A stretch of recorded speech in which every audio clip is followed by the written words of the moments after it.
welcome back to the SMITE Pro League, powered by Alienware, but just as that video showed all of us, keep in mind that you can also sit in comfort while you watch these SPL sets happen. Not only that, but you can sit in comfort while you play your very own SMITE ranked and casual game. So make sure that you check out all of the SMITE Maxnomic offers that we have up for grabs, and you can even use code SMITEMAX to get yourself a nice little discount on the best seats in the game. But also, chat, we saw set number 1 go down. We all made a lot of money. Mifflin had to go to the bank, leaving us here with the one and only Gore Miser to join us. And Gore, you excited for set number 2? Yeah, and I'm very aware of my own personal financial situation. I'm not making any money bets like Mifflin did.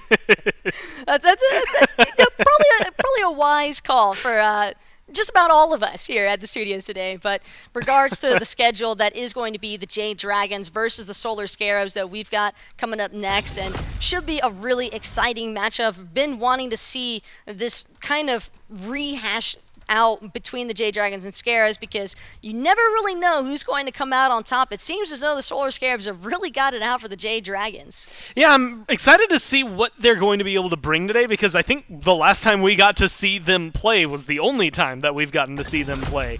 And that would have been week 4 where they were able to take it in 3. And granted, we've seen a lot of transitions, I think, from both of these teams, the way that they've been playing, the way things have improved for both of these squads. I mean, behind me, like the Dragons are the guys that just won the playoffs, right? Theoretically, the quote-unquote best team in the SPL as of right now, at least reigning supreme in that regard. But knowing that the Scarabs have the matchup head-to-head makes things a little spicier for them. I'm sure the Dragons, of course, have that in their mind, and they do not want to let it happen again. Yeah, despite everything that we saw out of the Jade Dragons during those playoffs, Gore, you have to remember that there has been a couple weeks of downtime, so the Scarabs have certainly had ample time to go home, maybe do a little bit of research. You also have to bear in mind that no boots meta hasn't completely shifted just yet. That change not going to be taking place until later on this week, and so with that in mind, the Solar Scarabs could very much look to try and take advantage of some of the shortcomings that they met throughout that playoffs. And I'm looking, this is a long time ago, right? Like so far, like months at this point that has separated this. So there have been changes to a lot of these gods. But admittedly, the one thing I'm looking at the last set, the picks and bans from when the Scarabs won, a lot of it was specifically like Xing Xin, a little bit duo lane based, so I'm excited to see what they're going to be able to do, I think, on the side of the Dragons to try and handle that. I'm glad you're bringing up the duo lane already, Gore, because, in fact, Panicat has definitely been a very outstanding member for this squad. He has definitely had a lot of consistency in terms of follow-up and just general knowledge of how to play the lane to the best of his ability, and he has just made it look easy the whole way through on these hunters. Yeah, and honestly, you're going to see a lot of really good highlights here. I want to harken back. The Game 2, that we've only seen her once this year, but it's Game 2, Dragons versus Scarabs.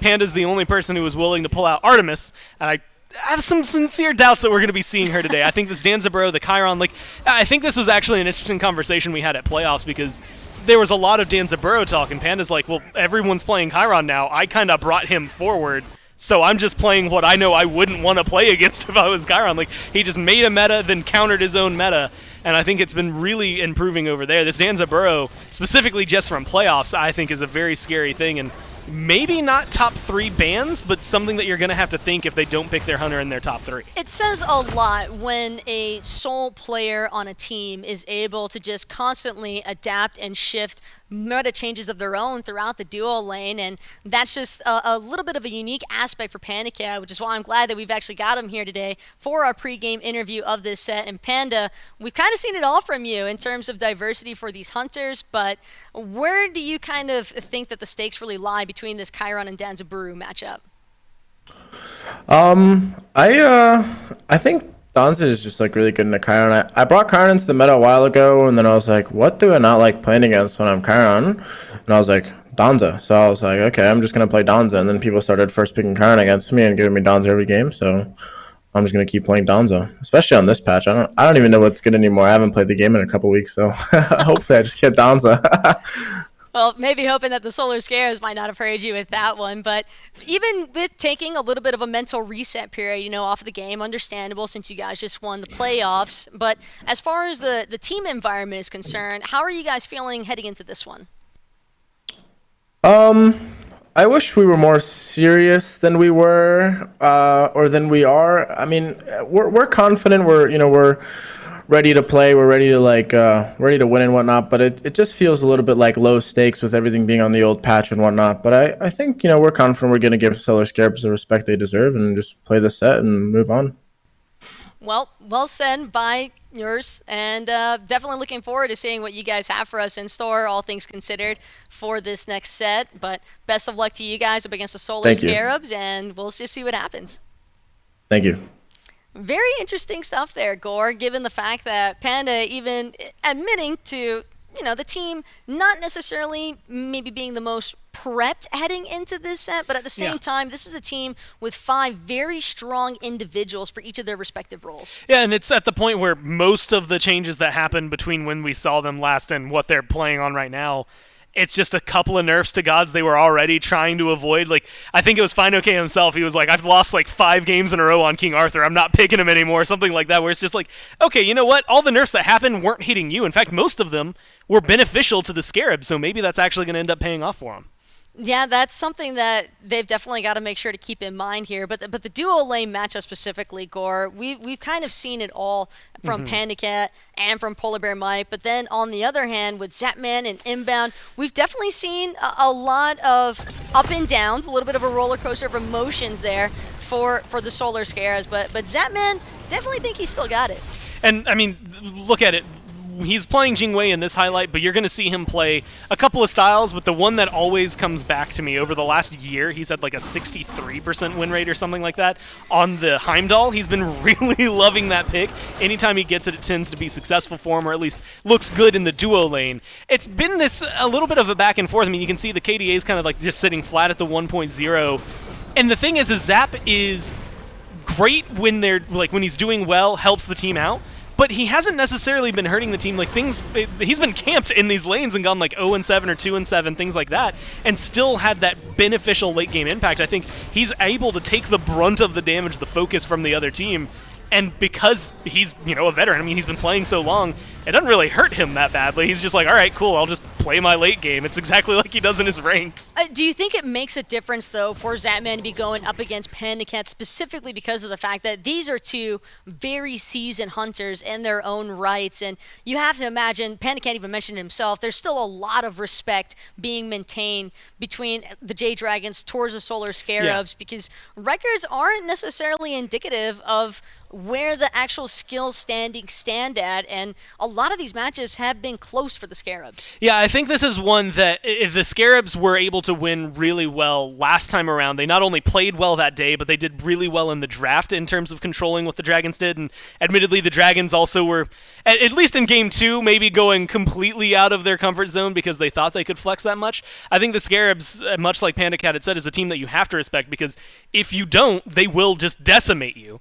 But they are a team that you can handle a little bit easier than some of the other SBL teams, right? They're going to be able to take them down, and I think the Dragons are a little more sure of themselves. Even Panda was saying, he wishes they were a little more serious about it because this is a team that, if you underestimate, they will topple you. Well, serious or not, picks and bans for game number 1 are about to be underway, and the Solar Scarabs, they've got first pick selection choice here over the Jade Dragons, and right away, they're looking to make a mark in that solo lane aspect. Hercules is going to be the first one taken off the board here by the Scarabs, and Jade Dragons could potentially just be looking to focus out some of the more aggressive options, since Solar Scarabs do have a tendency, I think, Gore, to lean more towards that early game pressure. Yeah, I'm excited to watch how this unfolds because I think the Dragons, last year, everything we said about this team was specifically, oh, look at them, they're great, they're early game team, that's all they can bring. And then we started seeing them get pushed to the 25 minutes, and it's like, oh no, they're just good at SMITE, as it turns out. It didn't necessarily matter.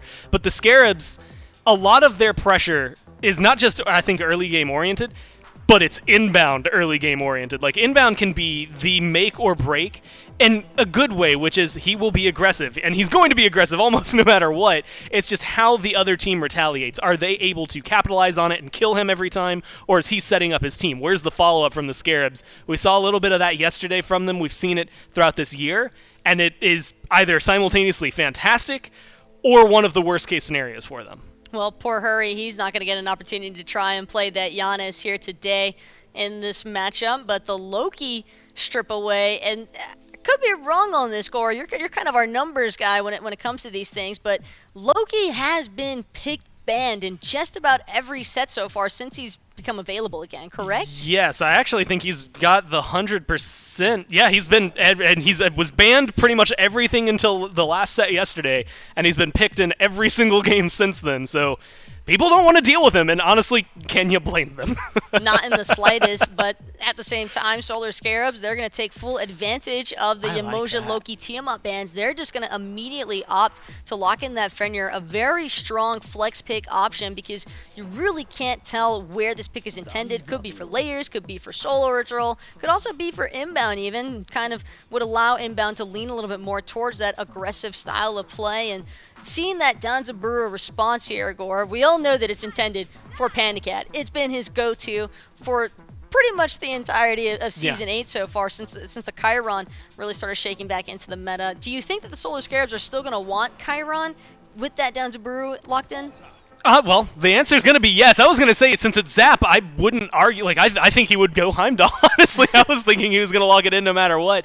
But this is the interesting thing, because I'm looking at it as the same style draft. Like, I'm having flashbacks to the Phase 1 playoffs where I'm looking at it and it's like, okay, Bolts, like, what are you doing here? Because Danzaburu's Soul, like, Soul is great for Heroine, Danza's great for Panda. You have to do a lot with this Fenrir to make it work.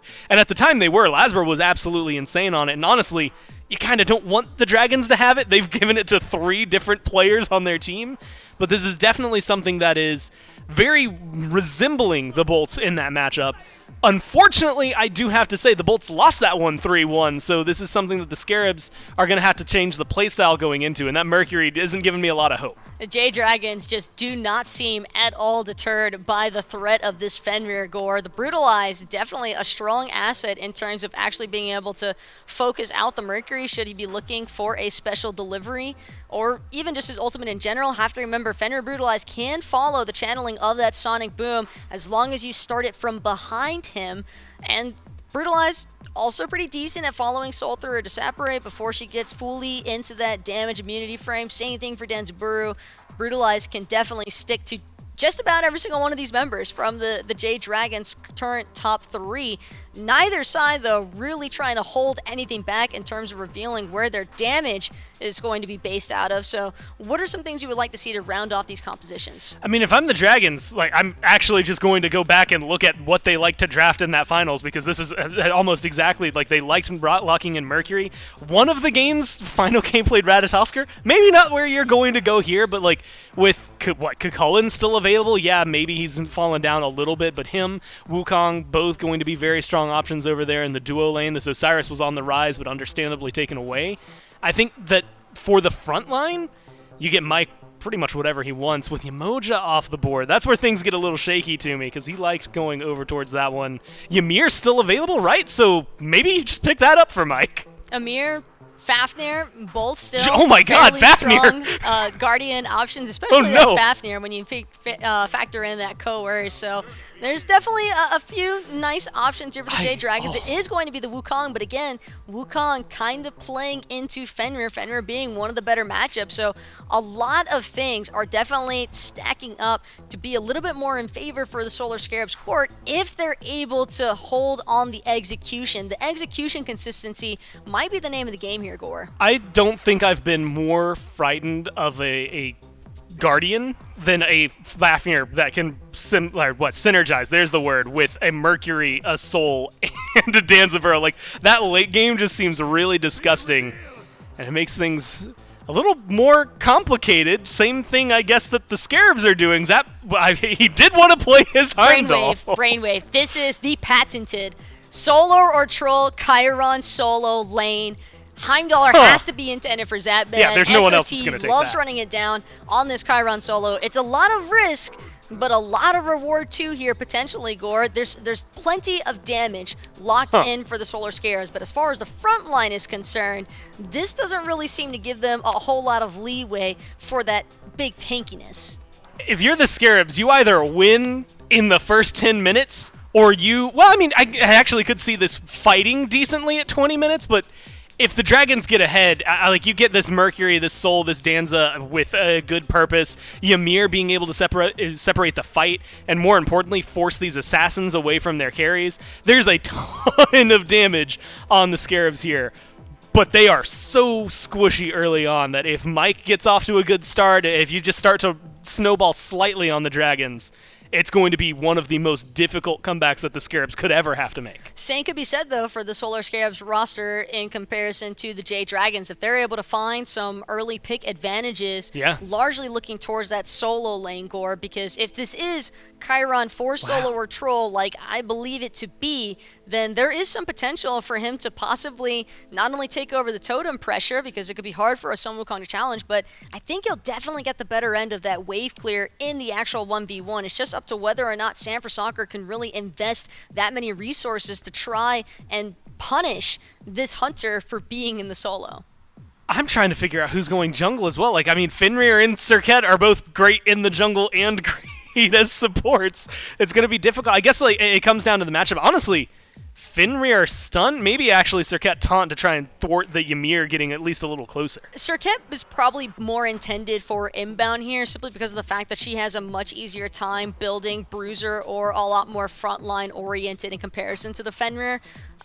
Since she has that true damage capability, she'll still be able to bring the deeps that the Solar Scarabs are looking for in these 5v5 shakedowns. But I don't even know how much I can really talk about the 5v5 because based off this Solar Scarabs composition, Gore, I'd have to assume that they're going to be looking for the picks game. Yeah, I don't think you go into, like, you don't lock in a draft like this and then think, all right, so we're going to take this long and slow. We're going to make sure we get to, like, some late game Fire Giant dances with, like, 1-1 kills at the board. Like, no, you're coming in to play pseudo arena with some objectives on the side. You want to fight, you want to burn them down, and you're going to be focusing. Soul's going to be a little difficult, but early on, she's pretty susceptible. Same thing for Danza, definitely for Mercury, right? He's not going to have the return damage early on. I think this is a team that can get the ball started to roll early.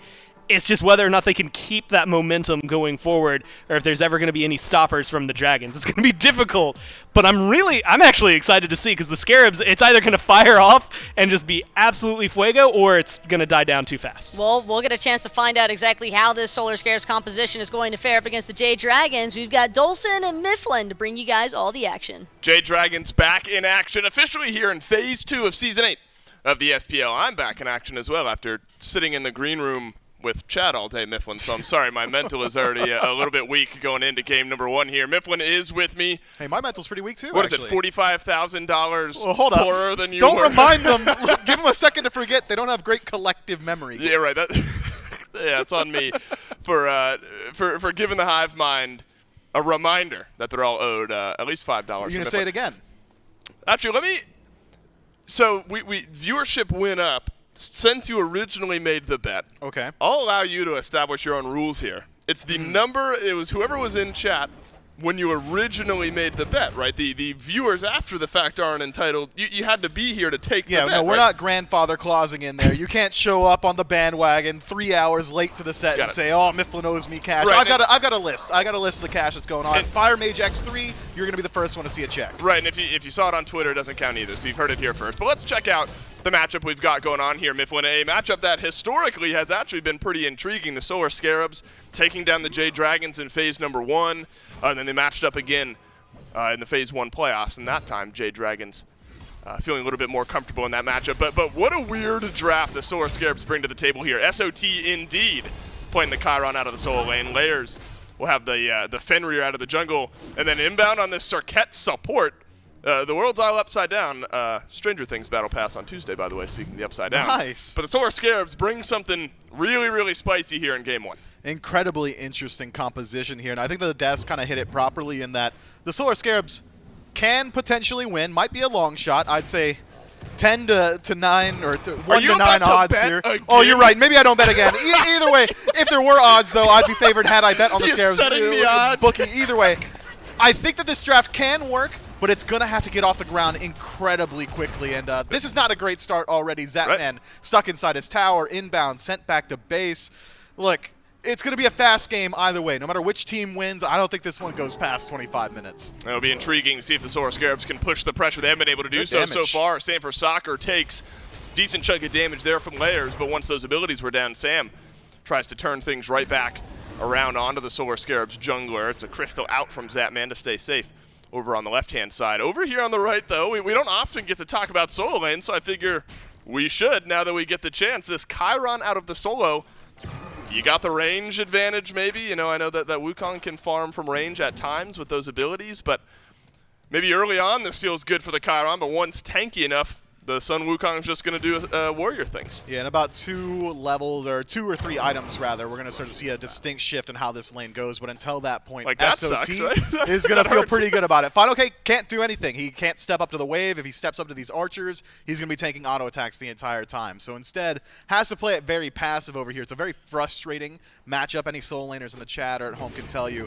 When you line up against a hunter, it's just slow going for the first 6 or 7 levels. I don't even know what a team fight with a composition like this starts to look like. Layers, it seems like on the Fenrir wants to get in your face and get aggressive. It seems like a Serket wants to do something like that as well. Is there a level of concern that these backliners, you've got 3 of them if you're the Solar Scarabs, is there a level of concern that they'll get left alone? I'll hold that thought though. First blood could be on the menu here. FineOK turns to level 5, gets into the Somersault Cloud. SOT has triggered his ultimate as well, but FineOK has got to get out of this fight. Sanford Soccer closing the gap from the blue buff. But instead, the Sun Wukong will live to fight another day. Solar Scarabs empty-handed on the solo lane gank. Man, that has got to feel so bad for SOT. FineOK ticks over to level 5, legitimately as Layers gets there. Now Sanford Soccer, Sonic Boom. Oh, perfect beads from SOT, but now you don't have him from the remaining lockdown. Look at this, Sanford Soccer backpedaling to cover that escape route. SOT uses the cleanse, Sanford Soccer juggling the aggro, but not enough damage coming from Sam on the back pedal, and they didn't have enough, the Jade Dragons didn't, to end up getting the kill over onto SOT either. So both solo laners see some jungle pressure, and both live to tell the tale. Yeah, but only one of them needs that defensive like beads used out by SOT. You're right. This is a tough situation. He's going for the kill. Yeah, Layers still over here in the solo lane. Layers still has ult. Does not have blink, though. Does have the leap to close that gap. But I think FineOK realizing without his ultimate and without vision of where Layers is, you've got to back away and just play a little bit safer. Inbound has rotated his way out of the duo lane here. He'll meet with Sanford Soccer, and this is a fight I think Sanford Soccer happy to take. Gets spun around and knocked on back. Inbound just turns over to level 5. Sanford Soccer waiting for some of the damage to come back up, but Hurrywind will finish off the kill, and now the Soul on the board here, 4.5 minutes in. Man, you'd think Bobby would like use the ultimate to try and peel for himself or something like that, but instead just tries to walk his way out, saunter on out, if you would, and it does not pan out this time around. Baronic now in a little bit of trouble in mid. PBM and Hurrywind looking for this red buff invade. They are going to work their way in as Inbound respawns back from base. Rotating on in from mid lane is Baronic, but PBM will knock down the buff, pick it up for himself, and take nearly no damage from this early game Merlin. And the Amir will be able to walk away. Now, something I was kind of referencing and might not even get a chance to do it yet again is PBM gets pulled right back through. Now Inbound uses that ultimate. It's a nice double freeze, though, for Mike to keep himself in the fight a little bit longer. What I was talking about over in the solo lane before the flurry of ganking happened, is there a concern that SOT, Baronic, and Zapman, the 3 carries you've selected, might get left alone? Your front lines, your engage, are kind of leaving you, you'd think, right, in these fights to get into the Jade Dragons backline, or can one of Layers or Inbound maybe pick up peel duty at some point? Neither one of these gods really great at peel. Both of them incredibly single target in their CC, but I think you're skipping a step there, Dave. I'm not worried about the back line. I'm worried about the front line first. They're going to make first contact with the enemies, and being a Fenrir and Serket incredibly squishy up against this draft from the Jade Dragons. I mean, Soul is going to be able to shred Sanford Soccer. Once he gets a little bit of crit under his belt, is going to be shredding as well. And taking a peek at the builds already from the Scarabs, I mean, it's a little bit of tankiness, reinforced grease, but not enough. Sam splits the uprights in the mid lane. Veronica has to use the beads, and the dash away from Inbound will secure his escape. So still some value there as you've gotten the beads off of this Merlin. Inbound has been hovering around this mid lane here. PBM has the beads, no blink, so he won't be able to re-engage on the mid lane just yet.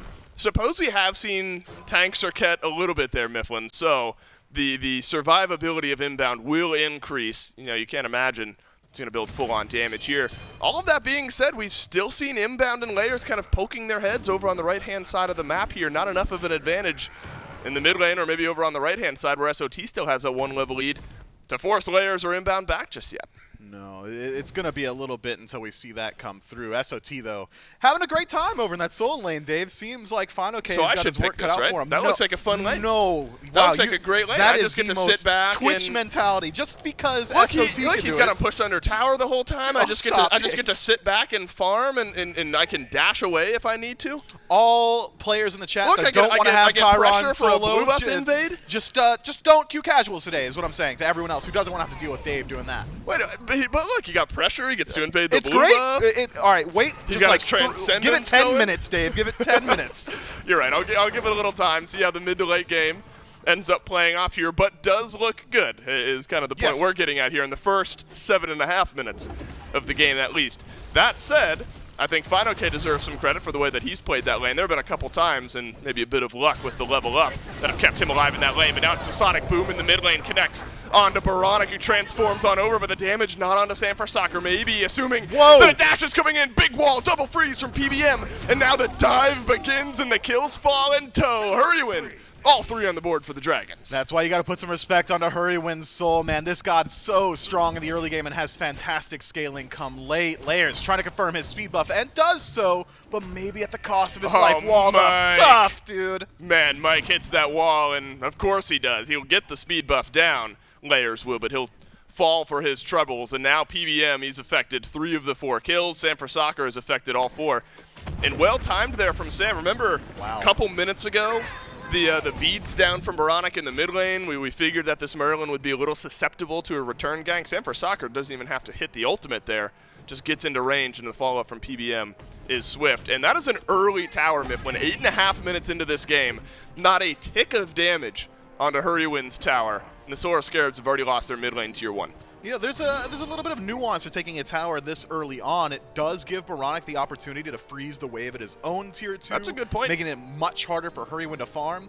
But being a tier 1 mid tower means that now the Jade Dragons are going to have a much easier time going for Gold Furies and Pyros. They will, but PBM can't go about this all on his own. There's going to be a 3-man collapse from the Solar Scarabs. You figure you gotta get a kill here onto PBM, and Layers has done so, but now Sanford Soccer closes the gap, and Hurrywin wants blood. He wants his 4th kill of the game, and he'll get it maybe in the 5th, but Inbound will leap away. Sanford Soccer does not have his ultimate here to close this gap, and Baronic, for getting this early, you've got to go this far away. Panda Cat from the left-hand side looking for the Merlin, but he won't find him. That is a crazy pace to this game so far. Breznov getting involved very early on, trying to go for a tier 2 tower dive. At 9.5 minutes, the Jade Dragons are essentially playing with house money at this point. 2,000 gold in the lead, and with a much more standard composition. House money? Like, I gotta stop talking about money in general.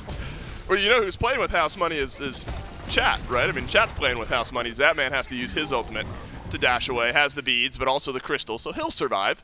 Still finding a little bit of pressure is Zapman, and I say a little bit. Not much was there. Peeked his head around that purple buff, and then the Jade Dragons closed the gap. Inbound blinked his way on the other side of the Jade Dragons, and now Hurrywin, Panda Cat, PBM are all going to close on in, but Inbound has the damage. He'll get the 2nd kill of the game for the Solar Scarabs as Panda Cat goes down. Hurrywin Ragnaroked on through. Mike is going to separate out this fight here. Layers takes a tower shot. Hurrywin turns the damage around, and this Soul is on a rampage. PBM not happy with how this one's ended. Wants to take a little bit more. Kill, Frostbite passive. Not going to get a chance to swing that one through Inbound with the peel. But there's still a fight happening on left, but over here is the more important one, is Baronic being dove in by Sanford Soccer, and Sam's got the 1v1. Jade Dragons putting some of that high-octane fuel into this composition. Not even 11 minutes in, we've got 9 kills on the board. 1,300 gold Nif. Could be a lot worse here. 5 kill separation with all the pace that the Dragons have brought to this game. Could be worse, but it is still looking bad already for the Scarabs. EBM caught out inside his own tower, but has the beads. It turns it around immediately. Does not have the mana for Glacial Strike, so he is going to get out of there this time. Oh, but is Zapman going to go down? The Crystal will take him just out of range of Hurrywin here, and the Soul will choose not to chase any further. There is a purple buff coming off of cooldown shortly. Would be risky for Zapman to stick around, take this one down right now, especially if Panda Cat realizes the timer on this purple buff. Panda Cat has his rocket if he wants to try to close this gap. Zapman takes down his purple buff, and Panda Cat not close enough. to go in for the kill, so Zapman will live to fight another day. Luckily for him, PandaCat was not quite aware that Zapman was so low at this point. And now there's a brief moment of respite. We're going to break down a macro view of this match. 5-0 is Hurry-Wind out of the mid lane, the largest separation insofar as experience. 2 levels for the mid laner, 2 levels for the jungler as well. And they're going to utilize that for a Gold Fury up to the Solar Scarabs and look for the defense, and it's just Bobby. See if Inbound can make something happen. He cannot. Now the Gold Fury will push that gold lead that the Jade Dragons organically built up just a little bit further. You know, the issue yesterday in Game 2 for the Scarabs really felt like they had all this pressure. Not all this pressure. They had some return kill pressure yesterday, but couldn't make anything off of it. This time, they've just got nothing going for themselves here in the first 12 minutes of the game. Steal. Dragons steal away the Pyromancer. Again, that's FineOK rotating on over. Kept himself equal now in levels with SOT. So a moment where the Solar Scarabs figure they might be able to find some XP and gold. It's going by the wayside. Another speed buff invade. You don't see this often. As Sanford Soccer finds the speed buff, takes it away from Layers. 3-level gap now out in the jungle. Such a tough situation to find yourself in. FineOK getting a little bit aggressive on the right-hand side of the map with the help of Hurry-Wind. SOT privy to it, able to get into the back of his own tower. Surrounded by 4, PBM lets him back. He does let him back. It was a split-second decision there Mike had to make. PandaCat, let's see if he can get out of this one. The knockback is good, and Zapman puts PandaCat in the dirt, so at least some kills happening for the Solar Scarabs here on the left-hand side of the map. That's going to be a 1-level lead for this Heimdall. There's some scale potential there with the Heimdall into this mid to late game. You're still overall concerned. It's the 1-level gap in mid. The 3-level gap out of the jungle is really terrifying. But Hurry-Wind is 5-0 at this point. He's got Spear the Magus online. This Soul already 13 minutes in, decimating health bars if given the opportunity. And has had plenty of opportunities to Highest do net so. worth. Not just health bars, but also neutral objectives. Going to have to watch out. Towers going to have to watch out as well. 1,400 net worth differential over Baronic, he's doing too. good. He's doing real good for himself. And unlike me, he's financially secure here. You did that one to yourself. Oh, well, he did this one to himself. Yeah, can we get the Mifflin to chat net worth charts? Stonks. Actually, but see, net worth is in the bottom left, and the graph won't go like you can't have negative net worth in Smite. Oh, sounds good to me then. Right, so if we put you on this chart, you might be in a better situation. 0 the entire time, but chat would be off the right-hand side of the screen with 45,000 plus. Not and counting, because we've already established. Right, we've already established the limits there on that one. Look, we gotta take the overall grand scheme of things into account here as well. It's been the Jade Dragons pushing every single aspect of this game against the Solar Scarabs, but we got to keep things interesting here. The Solar Scarabs haven't had any momentum in this matchup, but they have kept themselves out of crippling gold separation debt, I suppose is the way to look at things. You're 3K almost exactly behind. You hate that, but it could be a lot worse given the pace of this game. No, they've done a very good job so far of mitigating losses, even maintaining their composure. When the Jade Dragons group up for Gold Fury, the Solar Scarabs go for the Pyromancer. Unfortunately, have it stolen away from them, but good to keep your head on your shoulders and make sure you're always looking to find something on the map. Solar Scarabs certainly have strong mentals here, but I'm so concerned with the pace of this one. Right. We were hoping that the Solar Scarabs, or if you were a Solar Scarabs fan, you're hoping that they were able to win out the early game a little bit more convincingly so they can transition this hyper-aggressive composition well into the late game. But so far, 15 minutes in, Jade Dragons, small lead, but still a lead nonetheless. Right, you have to figure it's only a matter of time before this lead gets pushed. We'll see what happens with FineOK here. 3-man dive. Somersault Cloud is ready to go. Bird form will get FineOK out of range. Might have to trigger the ultimate here shortly as the stun comes on down. Somersault Cloud up into the air. He'll go beneath the tier 2 in all likelihood here, but there's still 3 excited members of the Solar Scarabs waiting on the other side. SOT channels the ultimate, clips FineOK with enough damage to get him into threshold, but the damage won't be there. SOT ends up getting the final tick thanks to the blue stone. And the 3-man dive pays off. You got to look at what's happened, though, in the meantime. Mifflin PandaCat has gotten both towers and left. Fire Giant being called here for the Solar Scarabs. 1 man up could be the advantage they need. This is a console Fire Giant call if I've ever seen one. Bobby, Layers, and They've got some damage. onto it. It's a sonic boom on through from Sanford Soccer. Layers still on the FG. The Fire Giant stands strong, but Sanford Soccer does not, as Zapman has picked up the kill. These health bars so low. Could be a buffet for PandaCat as the Donza rotates through, finds the first kill. SOT galloping away. Doesn't want to be on the menu for the second kill here for PandaCat. The FG has stalled out That thing was low, really close. 1 split second later, and the Jade Dragons might have missed it. If Sanford Soccer had just waited maybe a split second for his team to get there, might have been able to turn around some of those kills and maintain his life. Meanwhile, SOT on tour, trying to escape PBM here, but he's going to get surrounded briefly and easily. SOT now dashing towards Final K, just trying to strip away some of the farm. Yeah, we'll see if we can get some of this farm in the back pocket. I don't think SOT got any of it. Now Hurrywind with his 6th kill of the game. That's too many. That is too many. Top player damage is SOT, but we've seen how that lane goes. But right behind there is Hurrywind on this Soul. So Fury going to be respawning here shortly, so Panda Cat is going to likely help whittle that down away with the rest of his team. Might not even need the help. He's going to solo out this Oni Fury all on his own. Solar Scarabs, I mean, what a gutsy call there, Mifflin. They had the damage. Look, you had this Merlin. You got 3 carries at this point in the game, 17 minutes in. Maybe that's the type of moment. Maybe that's the type of moment that gives the Scarabs an opportunity to steal away an objective like that. Yeah, had they been able to strip that one away, it would have cut out the entirety of the gold lead that the Jade Dragons have established for themselves so far. So I do appreciate the call, and when you have a composition like this, you have to be very willing to make these risky plays. Right. Tough going for them. They did drop that Fire Giant low, Dave. I thought so for close. maybe a second we'd have a miracle situation here for the Order side team, but Jade Dragons, veteran team, very aware of that possibility, show up and are able to dissuade the Scarabs from holding on to the neutral objective. I wonder if builds start to shift here a bit for the Jade Dragons front line as well. I mean, we've seen the Soul plus carry composition. That's what the Jade Dragons have here. If you're a front line, you're playing up against a Chiron and a Heimdall as well as a Merlin. It's not often you're playing against 2 physical carries. Does that shift up your build all that much? A little extra auto attack type defense built in there, or are you playing things straight here if you're the Dragons? I think I might look towards something like a Midgardian Mail Sure. or just some straight up physical defense as you highlighted, but for now, they might as well keep their strategy going just steady here from the Jade Dragons. Normal builds across the board, but you can already tell Final K has made some slight adaptations. The Sledge and the Void Shield just getting a little bit of additional physical defense as well as the ability to dive himself. I like that from him. But this positioning from him is interesting as well, seeing if maybe he can get behind the mid laner. Zap shows himself on the minion wave, does not keep stepping up. Instead, Final K just playing goaltender, making sure this Pyro goes down. And it does, over for the Jade Dragons. Final K stayed alive in lane, did lose his tier 1 tower. A lot of that was pressure from SOT and then a 3-man dive, but surviving that lane as long as he did, getting a bit of damage here on the right-hand side that might now get capitalized on by the Jade Dragons.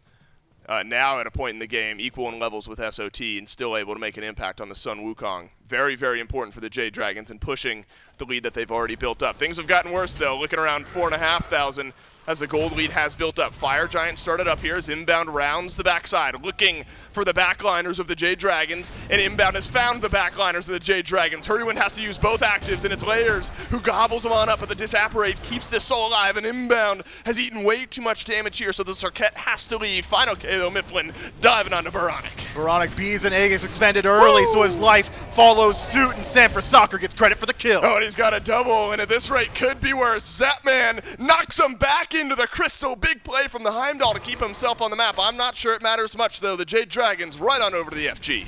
Nobody from the Solar Scarabs able to step up to this one. SOT maybe looking for the miracle still, but Does not without have Centaurus, there's no way he can go for Oh it. my Caught out. God. Great Oh, wall. no. And now the FG on the back end of a big fight from the Dragons and a cap-off kill onto SOT. The Fire Giant will finally go down, and this time over to the Jade Dragons.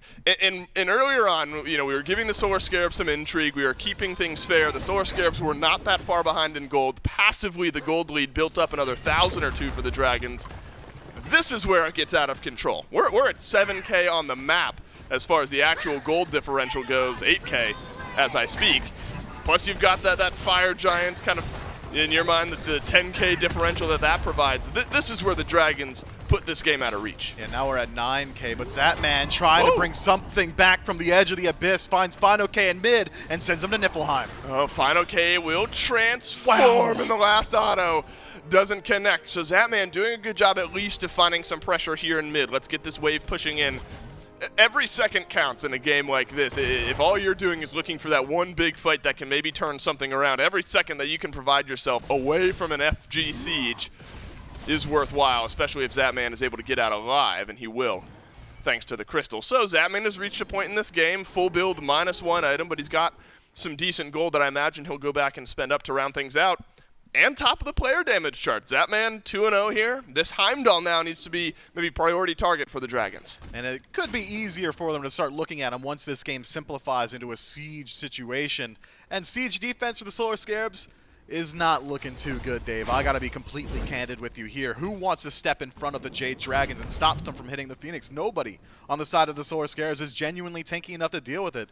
Best target would be inbound, but that is a small framed Circuit with single target CC. Think this Phoenix might go down for free. Time to see how the Scarabs respond. Mike will throw up a wall. The walls have been inch perfect here this game on the Amir. Still enough damage from the Dragons to nearly get the Phoenix down. Sonic Boom traded out as an engage for Sam for Soccer, and the crits fly on in, but Zapman will best Sam for Soccer. Fine, okay, closes the gap, gets right back on top of the Heimdall, and now a couple members of the Solar Scarabs scurrying back to the fountain. SOT left alone. PBM gets the kill.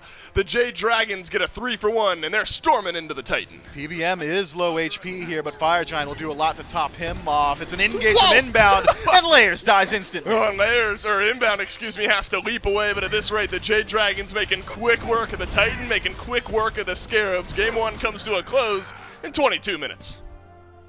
That was a clean dub from the Jade Dragons there. Solar Scarabs try something a little bit unorthodox inside of the draft. You know what? I take that back. I'm not going to quantify that with a little bit. They try something unorthodox full stop, Dave, and it does not pan out for them this time around. I'm sure we'll see some swift adaptations in the P's and B's. And I'm sure you're happy. I asked if I should go play Chiron solo when the lane looked kind of easy.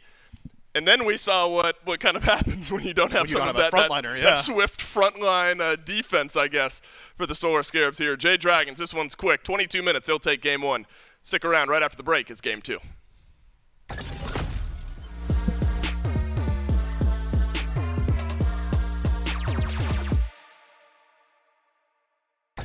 So I wander and I venture, and it's safe to say that really I don't mind that. I book a flight to try to figure where my mind's at. A spot where I don't spend no money, just some time at. I mix and mingle with the people till I learn a little. I brought some weed and baby, maybe we could burn a little. She said you're funny, I said no, I'm Xavier, then I left. Sun shining, birds chirping, let me take a breath. I'm headed to the city where my chance to make it best. What people like to give a little, then you take the rest. I'm hoping one day maybe I can find a place to rest. I fell in love with life and wonder where it take me next. I like the hustle and bustle. I fell in love with the fashion. I feel the pulse of the city. It's moving me like a passion, and it's mine.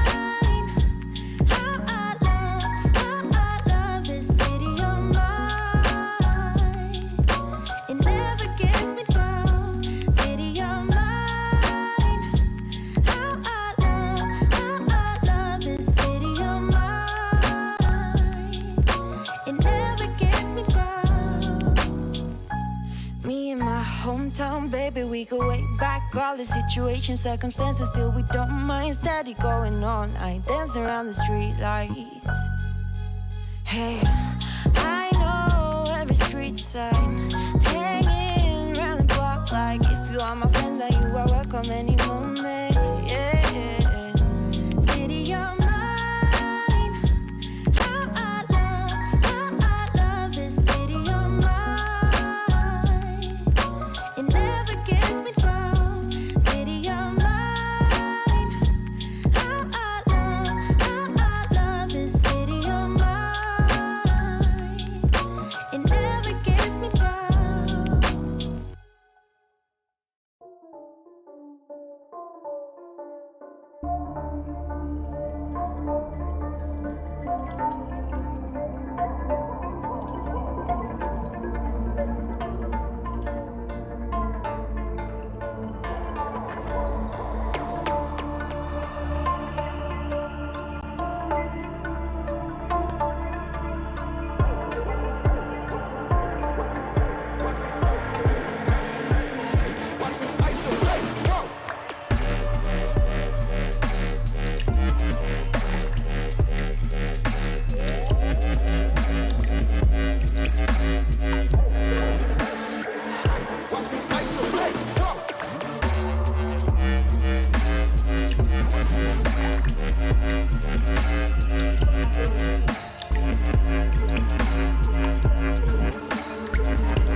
Hey there, SMITE fans, Aggro here. Look, every single year, the SPL just keeps getting better. Season 7 was incredible, and in Season 8, I'm sure our players are going to take their game to the next level. But in order to do that, they're going to need the best gear they can get their hands on. And that's why I'm so excited to announce the title sponsor for Season 8 of the SPL is Alienware. Yeah, that Alienware. Our players are getting the best of the best in computer gaming. These Alienware Aurora Ryzen Edition PC setups are insane. Not only will these be the PCs that the players will compete on once we are in studio, but Alienware is also providing one for each player at their home setup to make sure their practice is as good as possible. Now let's get down to brass tacks. The specs on these Alienware Aurora Ryzen Edition desktops are amazing. An AMD Ryzen 9 16-core processor. That's a lot of cores. That's plenty of processing power. That's a lot of cores. Plenty of cores. If you want to stream, this is the way to go. I know a lot about my cores, so. I mean, Pilates, right? 64 gigabytes of DDR4 RAM. What? Is that true? That is true. I mean, this thing has 64 gigs of DDR4 RAM. Which you can do literally anything with. Literally anything. I've never had more than 16 gigs. That's quadruple the amount I have at home. And one of the hottest commodities in the PC world, an NVIDIA GeForce 3090 graphics card. Insane how much better this is than what I have. The best graphics you really need, Ultra, of course. Content's gonna look good. And what's the point of all the power if you can't see it? Players will also be using the Alienware 25-inch 240 Hz monitors. Man, when I load into scrims with this bad boy, I'm gonna feed so hard. And it's gonna be in perfect picture quality. We are so excited to be partnering with Alienware for Season 8 of the SMITE Pro League. And the best part is, this VIP treatment, it's not just for the pros. You too can get the best possible SMITE experience. Just go to smitegame.com/Alienware and use code SMITEAW to get special discounts on some of Alienware's best products. Thanks again to Alienware. Make sure you're following them on Twitter and Instagram. That's at Alienware on both platforms. And you can join their community at alienwarearena.com. And you're telling me an alien wore this?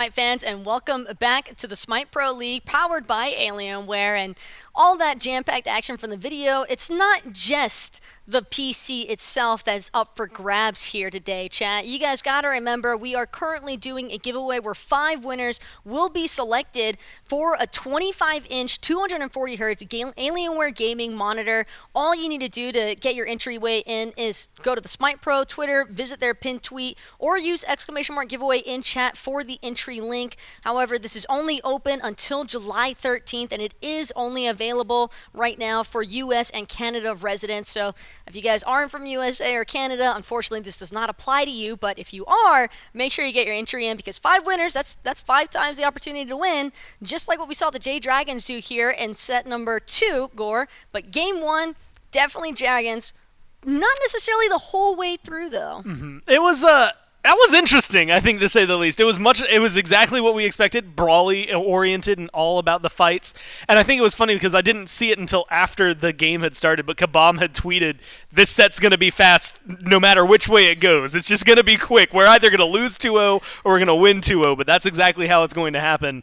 And I think that we got to see what the start I think that the Dragons would have liked here, which was just Whirlwind and Sam having the times of their lives. I mean, Hurry, at one point, I think was like 7-0. Like, he was just running rampant in the mid lane. Sam, especially with that Mercury, man, he was just all over Boronic, never really gave him an opportunity. And this moment, that was actually heartbreaking. Crushing for Layers, tipping into that T2 for the tower shot. Pretty sure his Brutalizer is about to be back up off cooldown as well, so it was basically a guaranteed kill if only that tower shot didn't apply. But kill or not onto Hurriwin there. Layers, unfortunately, had to suffer the most by far out of everyone else on the Solar Scarabs, and his score line is kind of just the result of what happens when you have such an aggressive solo lane pick. There is just no real opportunity for him to try and find any of that right side solo farm. He basically had to depend solely upon his team's aggression to try and find his entryways for a victory. Yeah, there just weren't a lot of avenues, despite the options they had to themselves, I think, for the Scarabs to find the wins they wanted. And you can see where the pressure was. I mean, Zapman has a pretty good slash line, but it really is Layers and Baronic who kind of ate the brunt of the damage. They were forced to fight, I think, more than they would have liked there. And unfortunately, they just weren't able to keep up with the opposing mid-jungle duo. And of course, at a certain point, we saw PBM roaming the entirety of the map just as well. I mean, he's Ymir. He's not known for being fast, but he was still all over the place. And so I'm wondering if the Scarabs are rethinking their draft strategy going into Game 2. In all honesty, that composition wasn't terrible from the Solar Scarabs. I actually liked all of those pieces aside from the Chiron solo. I think that if Solo or Troll had been on a little bit more of a frontlining member, those team fights might have looked a little bit less scatterbrained from the Scarabs. They just seemed like they really struggled with just finding that reinitiation factor once the Jade Dragons were able to make those rotations. So for game number 2, Gore, we've got the picks and bans currently underway, and would you think that the Solar Scarabs are still going to try and bank it all on a 5 damage composition? Man, I want to say no. And like, if I were adapting to this, to what we just saw, I would absolutely not run it back. That being said, part of me also wants to see them run it back, almost exactly what they just had, because it's like you said, it's something that could work. It's just what the Dragons pick around it and how you deal with them that's going to maybe flex that through. And so I think being able to maybe limit things like the Mercury, maybe take away the Soul. There's some bans or at least maybe some picks that you can scoop away from them that could follow the same theme for the Scarabs while still stripping away the Dragons' potential to fight back early on. Do you think there's a universe, though, where Chiron Solo can actually prosper against the likes of Fine-OK?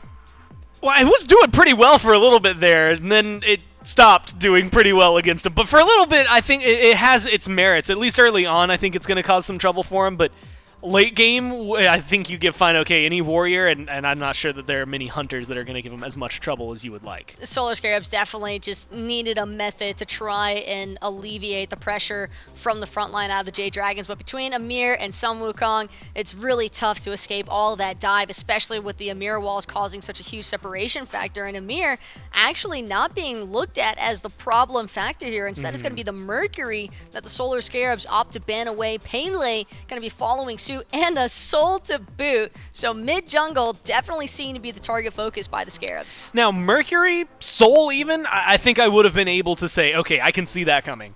Pele kind of hit me out of left field. Like, I understand it. It is very good for Sam. That is a good Sam pick. But it was not exactly on the forefront of my mind. I think kudos more so to the Scarabs for being able to think about that. Whereas the Dragons are very much in the same vein that they've been the entire time. The Serket being added on, but Yanis and Tiamat are pretty much just going to be staples. Your Fafnirs, your Fenrirs, your Ymirs, all things that can end with R or various and sundry other gods that we've seen. I mean, there's so many first pick options available. The Pele ban kind of telegraphs, though, that at least for the Solar Scarabs, they want a pick for Baronic that's not going to be as easily harassed by those long-range dive assassins like the Mercury has to offer with the Sonic Boom. Pele's almost the same way as the Mercury in terms of her dive. And Raijin Merlin were definitely some of the picks that I had in mind, but it seems as though Raijin's going to be the getaway option here for the Solar Scarabs. A very strong first pick, in fact, and does offer a lot of burst opportunity here. But Gore, you were just talking about all that frontline presence that's still up for grabs. I mean, so much available to him. And now you've limited Hurry slightly, I guess, in terms of where we've typically been seeing him going. Like, his Yanis is to the point where it's become legend at this point because no one lets him play it anymore, although this time they banned it away. Soul was right underneath that. I know we're excited for whatever's available. I completely forgot about Gilgamesh because he's been banned so much this week that my mind just flushed him away.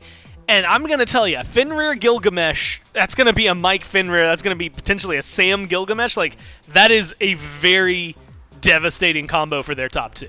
What's tough for the Scarabs here is that both Fenrir and Gilgamesh could be very easily flexed between 3 different members on the Jade Dragons. And they do it all the time. Exactly, and there's no clear indication as to who's going to wind up with what. So Jade Dragons possibly at a slight advantage in terms of being able to interchange their pick options for more favorable matchups, but a Wheelish could put a damper on this Jade Dragons composition so far. That gravity surge going to be very detrimental for Gilgamesh and Fenrir on their initiations.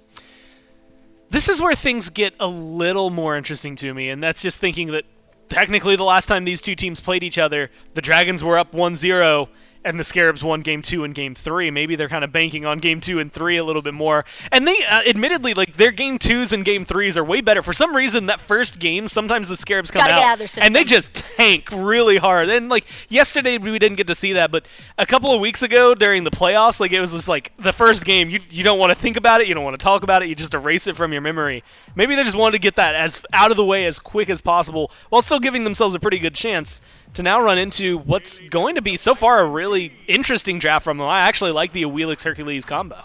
Raw, though, introduces a nice level of team sustain that the Jade Dragons could possibly leverage in terms of stretching out those team fights up against the Solar Scarabs. Not to mention that the movement speed that Raw has, as well as the slow, could be a little bit annoying for the likes of Awilish and Hercules, should they be the ones trying to primarily focus out Hurrywin on that pick.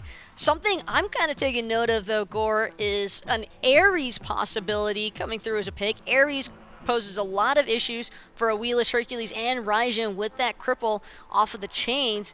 Geb could maybe cause for reconsideration out of the Jade Dragons, but this is ultimately a really aggressive 5-man comp out of the Solar Scarabs, excluding the Geb. And honestly, the Geb, like, it's really weird to think about it. This doesn't feel like a Scarabs draft to me. Like, it feels like something a couple of the other teams would run, but not something that they've been picking up too often. We'll get to that in a little bit. We'll see what they're talking about. But I think the Uller, the Awilix, the Hercules, the Raijin, like you said, all 4 of them really want to fight. And I actually like the Geb being the thing that's right beside them, because if you're going to get aggressive, get in there, especially as a Wheelish, the best thing you can have is a Geb shield to help you get back out of there and stay alive. Well, it seems that the Jade Dragons are willing to fight fire with fire. That Thanatos lock-in leads me to believe this is going to be Gilgamesh for Fine-OK, Fenrir for Polar Bear Mike, and Thanatos for Sam for Soccer.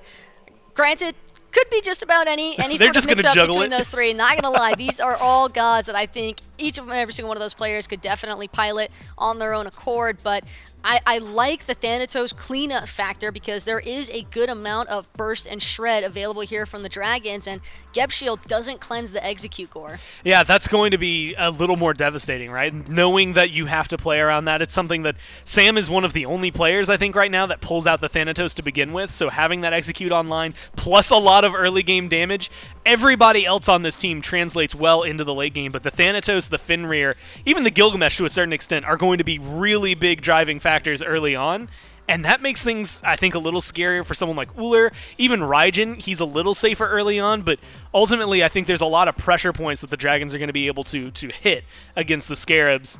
But if they get to that late game, I think the team fight, when I'm looking at the Scarabs, is pretty frightening. Solar Scarabs definitely have a little bit more in terms of reinitiation capability if they're able to maintain their even standing throughout those laning phases, transitioning into some of those early to mid-game team fights. The real question mark is going to be surrounding that duo lane in my eyes, Gore, because Geb and Uller, while there is decent lane clear to start off with, Denzaburu, Fenrir, those are guys that can definitely stay on top of the likes of an Uller and Geb. I was going to say, like, when the cooldowns align for Geb and Uller, that clear is going to be insane.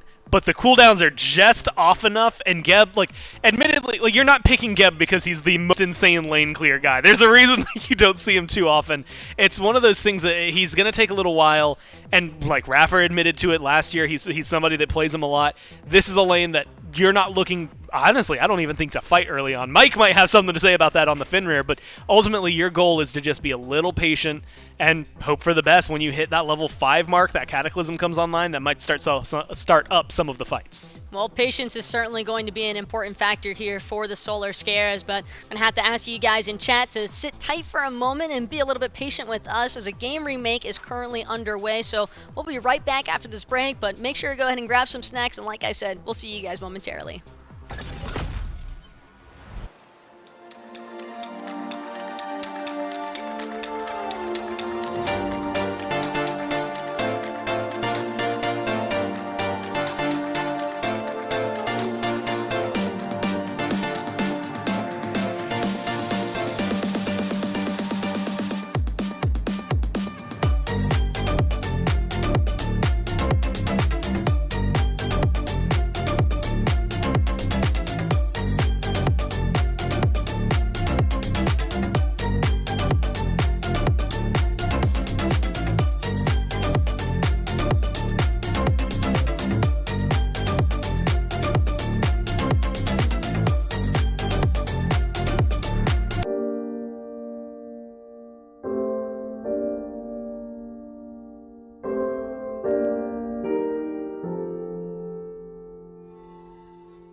Hey SMITE fans, and welcome back to the SMITE Pro League. We are about to be underway for game number 2 here of this Jade Dragons versus the Solar Scarabs set, and appreciate your guys' patience and understanding for that game remake that we just had to have take place between the pro players. Just want to make sure these guys are getting the best competitive integrity for these matches possible. Sometimes remakes are a necessity for that, but more importantly, Gore, I actually just got some interesting news in regards to a certain someone by the name of Mifflin making a certain bet with all of you beautiful people over in SMITE game chat, and I'll have you guys know you can actually use code Mifflin starting at 9 a.m. tomorrow over at shop.smiteproleague.com to get a little bit of a discount, $5 to be exact, on some of that Pro League apparel, and you make sure that you get to support the teams that you really want to, and also, more importantly, Mifflin owes us all money. Let's never forget that. Yeah, and just so you know, like it was really complicated. The reason it has to wait until tomorrow is that you get $5 off. It strips that $5. Insight still gets all the money. Mifflin still loses all that money, right? Theoretically,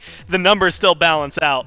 It's just that you now also get cool merch in the process. Yeah, it directly pulls from it's siphoning your $5 discount directly from Mifflin's bank account. So I'll have you guys know, don't feel robbed in the slightest. I promise you, it's all going for a good cause, because you have to remember, all of that Pro League apparel is funds that goes directly to the SMITE pros themselves. And I think technically by default, Mifflin losing a bet to SMITE game chat means that he lost a bet to the SMITE Pro League as well.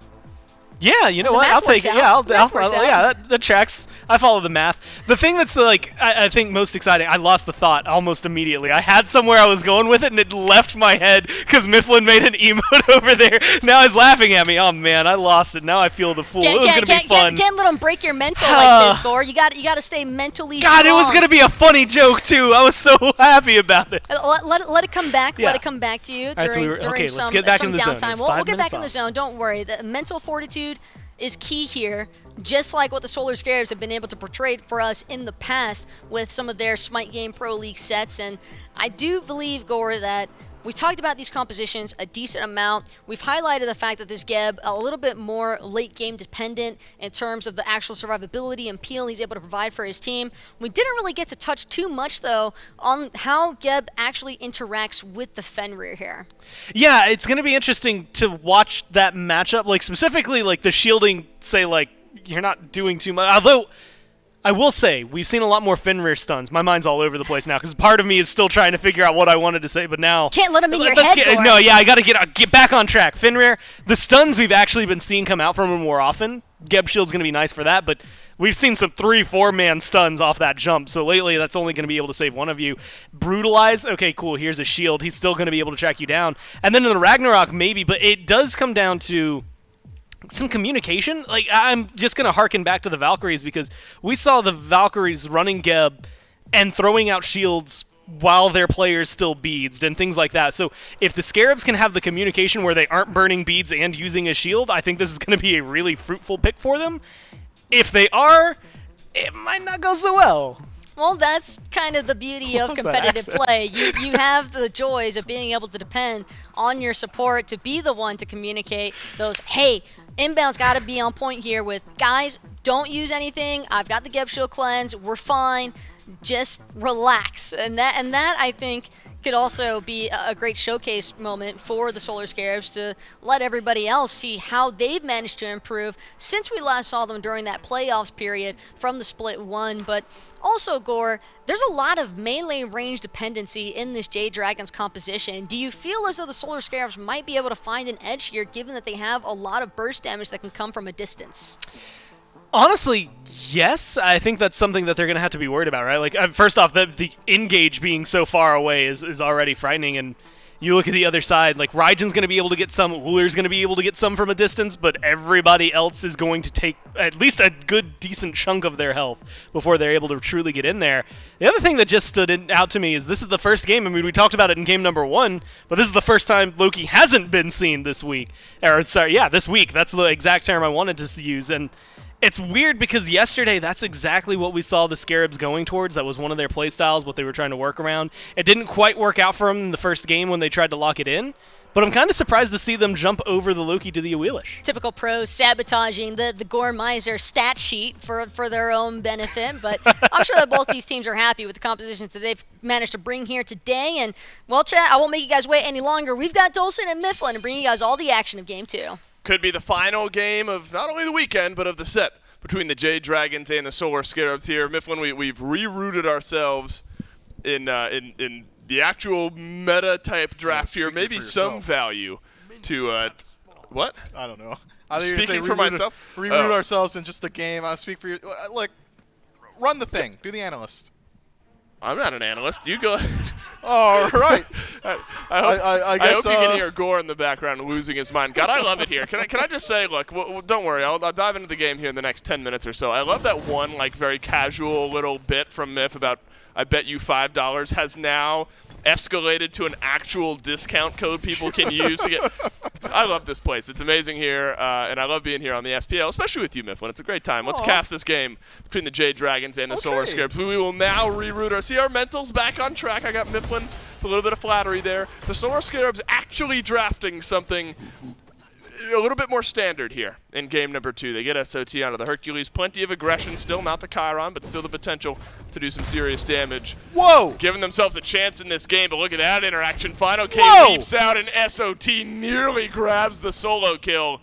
The Final K lives to fight another day somehow. Yeah, let that be a lesson to anyone who's questioning why that mask start is so good. SOT swinging for about 112 on that third strike of his auto chain. Just too much damage coming through there. Final K gets out by the skin of his teeth. But I'm not sure if the desk hit this point, Dave. There's an interesting matchup on the board here. This Geb into Fenrir, you can just stone shield out of Ragnarok. Sanford Soccer blinks over the wall here in the mid lane, trying to do some damage to Layers, but Layers will survive. Instead, Layers wants more. He wants to engage onto Sam, and down goes Sam, down goes Hurry. A quick 2-kill swing for the Scarabs gets answered back by a kill of PBM's own. Is he going to get the double here? Enough damage from Zapman makes PBM slow down the minions.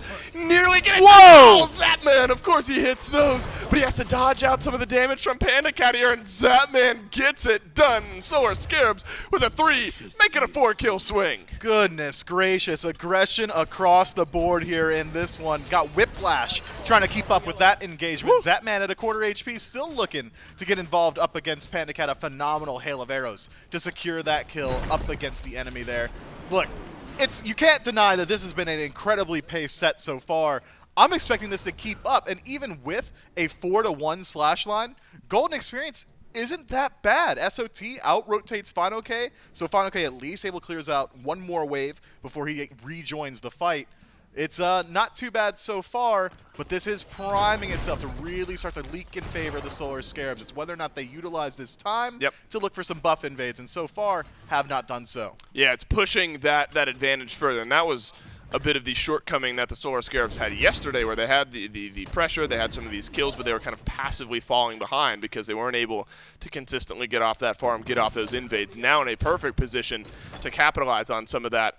The Zapman Uller pick, it's interesting to see the Zuler, right? You know, I was about to say it, and then I wasn't sure if that was like actually a thing. Of course it is, but like on the off chance it wasn't, I was okay. So it's anything that he picks, regardless if it makes sense or not. Look at the damage SOT is doing to Final K here. This has been an absolutely brutal couple of games for Final K. You go against the Chiron in game 1, you're able to survive, but now you got to go against the Hercules, who's going to freeze out your wave. Hits level 5. Kill pressure absolutely here for SOT, who's had a great set despite a loss there in game number 1. Fortunately for Final K, he only loses 1 minion to the freeze there as of right now, and isn't going to lose any more as it goes into his tower. Maybe some gold lost. But the kill pressure that SOT has brought to this lane so far has been stifling. Can you 100-0 him right now? Like if he, 100%. If he gets a knockback, a driving strike, and an excavate. Yeah, maybe we caster it real quick. Oh, he tried it! He tried! That would have been so sick. That would have been nuts from SOT. I admire the presence of mind to go for something like that. SOT rotated over. Got all 3 assists on some of the mid lane skirmishing that happened there as well. I imagine this is a little bit of what goes on over here in the solo lane for a little bit longer. So how do the Jade Dragons answer back here? I mean, you've got a 3-assist Hercules, a 1-level lead over on the right-hand side of the map. You've got a 1-level lead for Baronic, who has a kill and an assist, and apparently the left side of the map isn't going to find any pressure if you're the Dragons. What do you do here if you're Sam? Well, maybe have your whole team rotate over on this attempted invade from the Solar Scarabs. Layers does spot out PBM, Sam, and Hurry en route and says, hey, SOT, I don't like our odds in this 2v4, and immediately starts to back it on out. But that's the double-edged sword of SOT's aggressive play style here. If you're going to spend the entire match on Final K's tower line, makes it very easy for San Francisco to start to work his way over. That's true. The Thanatos had some damage early on. Remember, Sam blinked over the wall there in that mid lane, trying to get a kill on the Layers, but kind of baited himself in. Panda Cat on the wrong side of the map here with this dodge out inbound, who's going to roll himself right on through. This is going to be an interesting lane, I think, to watch the Donza versus the Uller in, because this is not a matchup if we've gotten all that much data on up to this point. No, we have not. I would have to imagine that Ull is just going to look for the axe stun, get his ability poke, and then continually do so, not looking to take the auto attack trade up against Panda Cat, as Danzaburo does have some auto attack mitigation when he's inside of that third ability. So maybe not really going to stand your ground, kind of medieval warfare, and instead guerrilla warfare over here in the long lane. And I hope so. I hope to see Zapman continue some of this pressure. Zapman is certainly eating a lot of pressure over here in this dual lane in Season 8, but in these types of moments you can really see where Zapman makes his mark on these types of matchups. 1 kill already for the Uller. Inbound, always a threat here on this Geb. And, you know, Hindu Man, if you weren't cheering on England in the Euros right now, I'm sure he'd be here singing the praises of this Geb pick. Hindu absolutely loves the Geb, and you know, he's sometimes seen as hyper defensive, but can catch you off guard if that rollout swings its way into your lane and you're not expecting it. Yeah, it's a great slow or repositioning tool if you're able to get the fully channel. The Shockwave is going to set up phenomenally for this Awelish and Cataclysm. Always a great tool. Layers now looking for a kill over onto Fino K. None of the setup connecting though, and Fino K just going to hang out beneath his tower line just a little bit longer. And so Layers now with a couple of kills under his belt will resume right on back to farming here. There's some setup around this Awelix as well. You've got the Hercules knock-up inbound, of course, has a knock-up in there as well. The Polar Bear Mike will provide that setup on over to Layers. Excavate makes its way on through. PBM gobbles up Layers, puts him right back down, but Layers has got plenty of damage to win that 1v1. Final K down to half HP, but San Francisco's dunked on down. Wow. Searing pain, no good from Hurrywin despite the setup being there. And now Layers will make his way on out of this fight. You're going to have to path aggressively if you're the Jade Dragons if you want to get this kill, then they will not. Got a little micro view on why that Geb is so strong, and a Fenrir PBM picks him up, picks up Layers. Immediately the Stone Shield cleanses him out, and Layers able to finish off that kill for free. Hurrywin was able to connect with the ultimate, but does not have quite enough damage output in this one.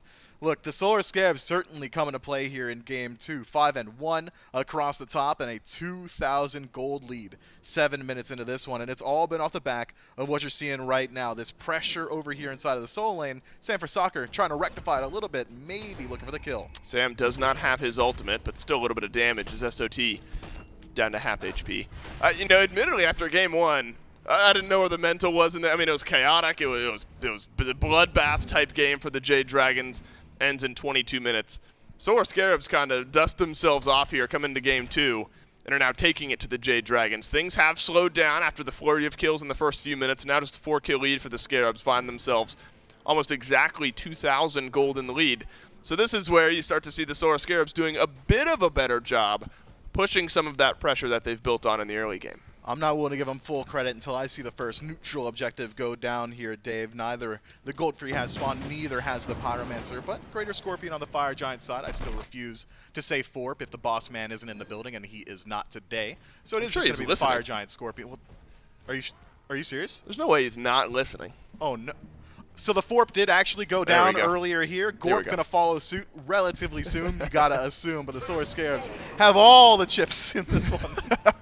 There you go. Yeah, go England. Go your Euros. It's coming home. Love you, Hindu. Thank you so much for the job and all that sort of stuff.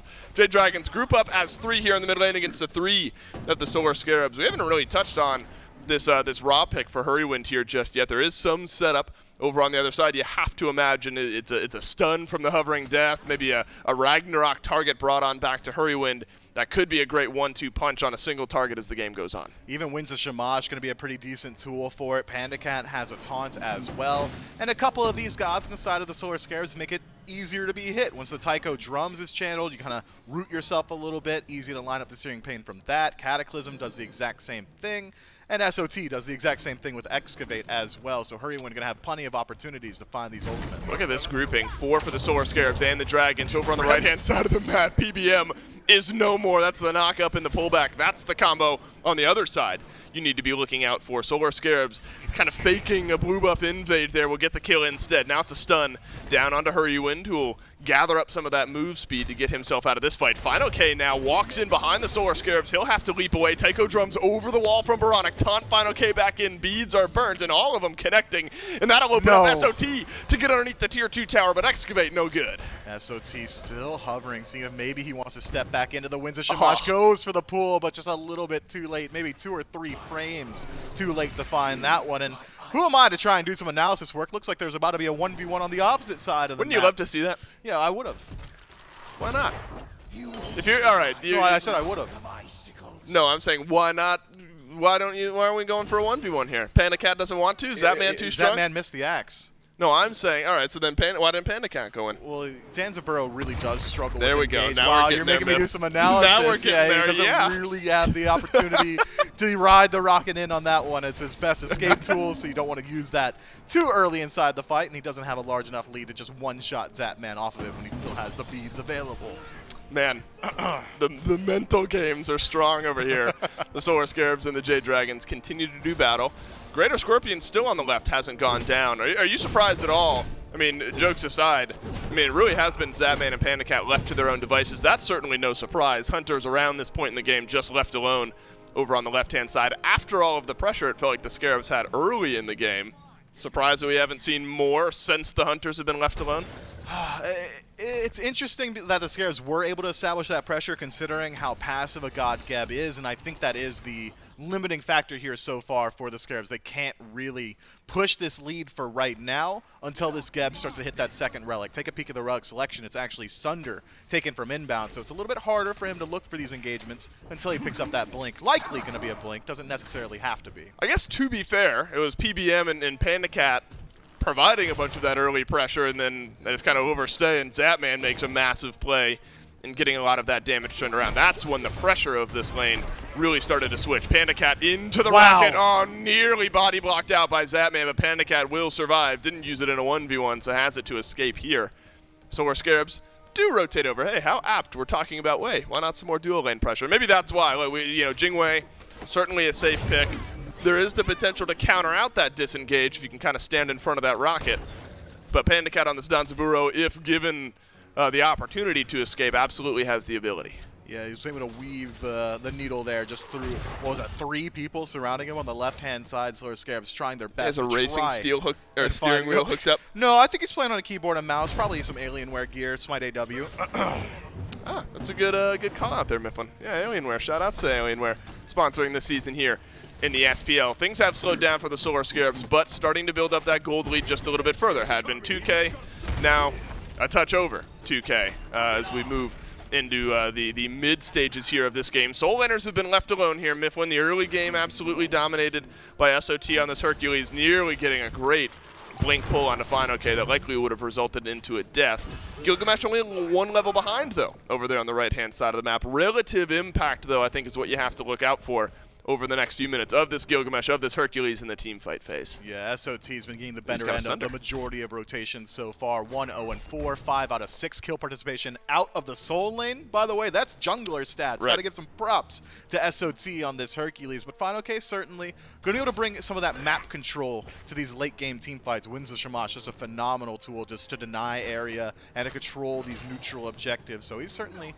not out of this one just yet, and he actually has a pretty aggressive build with the Mystical Mail. It's things like this, though, that can get the Jade Dragons back into this game. This is the Pyromancer going down. Gold Fury is up, so the Scorpion was taken down at some point, but the Jade Dragons, for free, walk on over towards that Pyromancer. So it is a stable 2K gold lead after some neutral gold goes over to the Jade Dragons. Solar Scarabs are going to try to build on their lead just a little bit further as Gold Fury started up here. Panda Cat around the corner, but Baronic inbound. Zapman will have something to say about it if Panda Cat pokes his head in too quickly. Hurry when it's only the carries over here on the left-hand side of the map. The Solar Scarabs, in the meantime, take down the Gold Fury. Hurrywind is able to back away, but has to use both actives. Usually you see that sequence in reverse. It's usually Gold Fury pulled Oh, to nice. Pyro, but Sanford Soccer pulled in and loses his life. Massive knock-up and execute there from Layers. Now Baronic with the Tycho drums, free casting in the back line. Hurrywind knocked up yet again. Big plays from SOT, and the Jade Dragons lose 2, plus the Gold Fury over in the mid lane. Bro, I want to see SOT on this pick more often. Give me this Hercules all the time. He has not missed a single pull this game, it feels like, except for maybe the one where Final K was able to make it back to base. Solar Scarabs spawning 2 for none. Gold Fury goes their way as well, and looks like they're set up to even further their lead. Red buff, invade, that is stifling. It is, and this is where, remember, we were talking about how you got these kill leads, you got this pressure. Build on it. You're starting to see some of those invades rolling through. The Gold Fury taken down. That's added about 1.5 K to the gold lead for the Solar Scarabs now at this point in the game. You start to look for Jade Dragon's routes back in, though. If the Solar Scarabs keep this type of pace up, keep this type of pressure up, you have to imagine the confidence is on their side. Is the scaling something that gives you any confidence here in the Dragons compared to what the Scarabs are bringing to the table?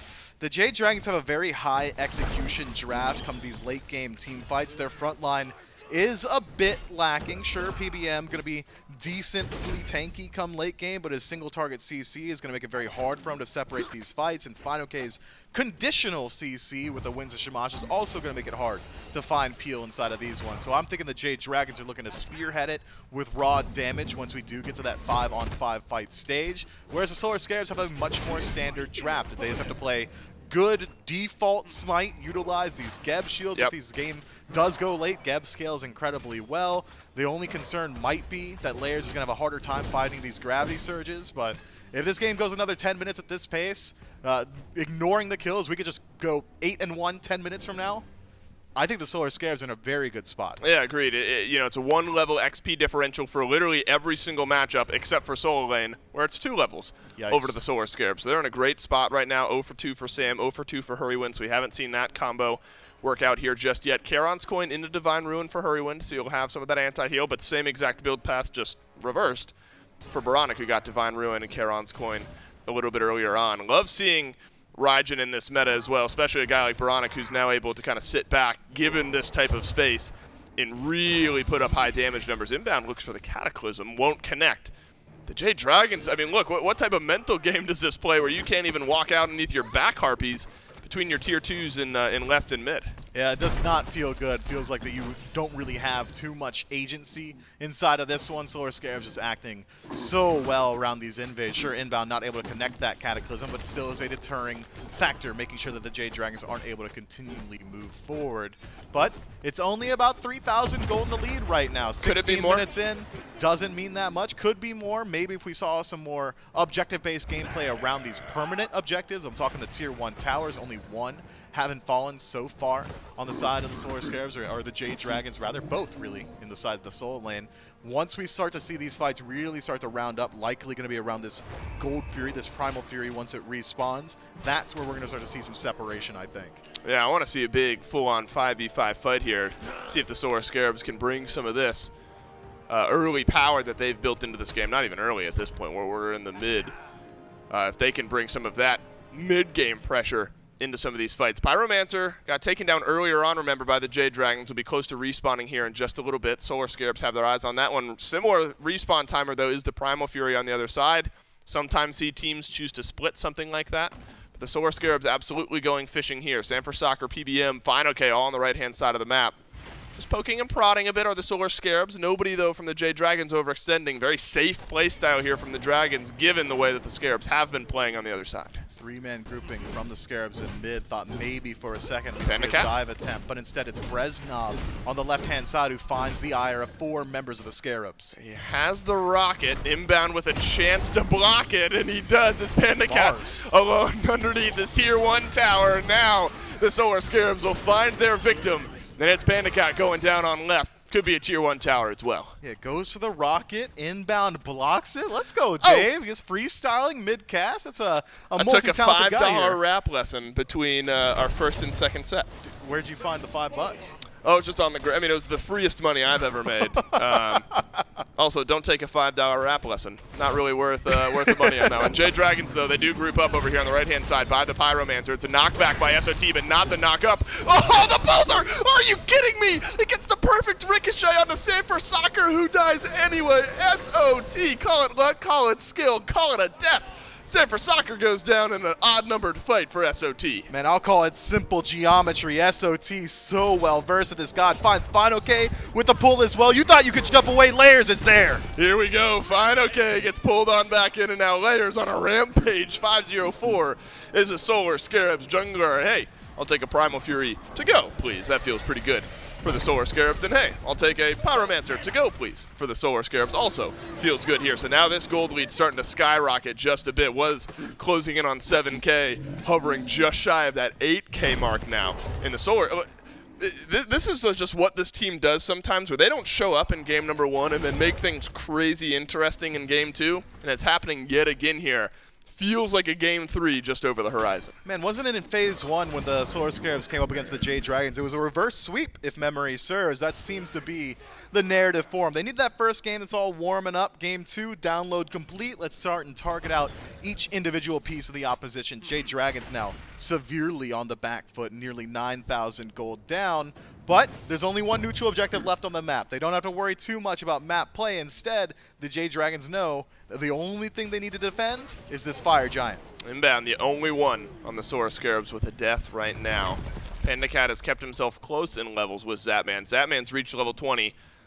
Didn't see if SOT reached it first, but also level 20 is SOT. So now that gap over in the Soul Lane has grown just a little bit further. 3 levels down is fine. Okay, so Bumba's Hammer upgrade. For the next few minutes, Miff, I mean, that starter item upgrade is going to be big here. SOT has been controlling this game, you feel like, in so many aspects. Now has been able to build up an advantage that Final K won't be able to match. At least not for the next few minutes. PandaCat uses the rocket. Inbound blocks. I did it again. PandaCat Layers takes him down, and PandaCat has had that ultimate now countered out a couple of times in a row. That's one of the weaknesses of Danzaburrow, man. It's so easy to block the rocket. All you have to do is stand near him legitimately. Meanwhile, on the opposite side of the map, though, Jade Dragons able to get something back. Tier 2 tower should go their way. See, I paid $5 for a rap lesson, and they taught me only one rhyme. That's what you get for a $5 rap lesson. That's why that's the only thing I've got in the back pocket here. The Solar Scarabs starting to run away here with game number 2. Tier 2 tower and right will stand strong, but the Phoenix in the mid lane getting sieged up by the Solar Scarabs. SOT, why not? Let's dive in here into the Titan room as Hurrywind will use both actives onto this Raw. He's down to half HP, but keeps himself in the fight a little bit longer. PBM stays alive underneath the Cataclysm, but not for much longer. Baronic puts him down.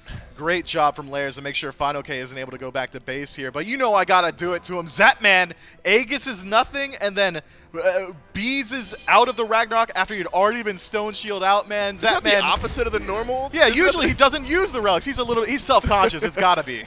I loved earlier on. I mean, this is pretty niche here at this point. I don't want to get too far away from this game. It was a portal in game 1 that didn't need to be beads away, but both carries used their beads, and then Zapman in chat said, what did he say? I wouldn't have used my beads. I would have never used my beads. It was the most perfect timing there from Zapman, who's had himself a great game here in game number 2, 2-0-1 so far on this Ullr. Got Titan's Bane on the back end of things here. Mifflin, we don't get to see this Ullr often.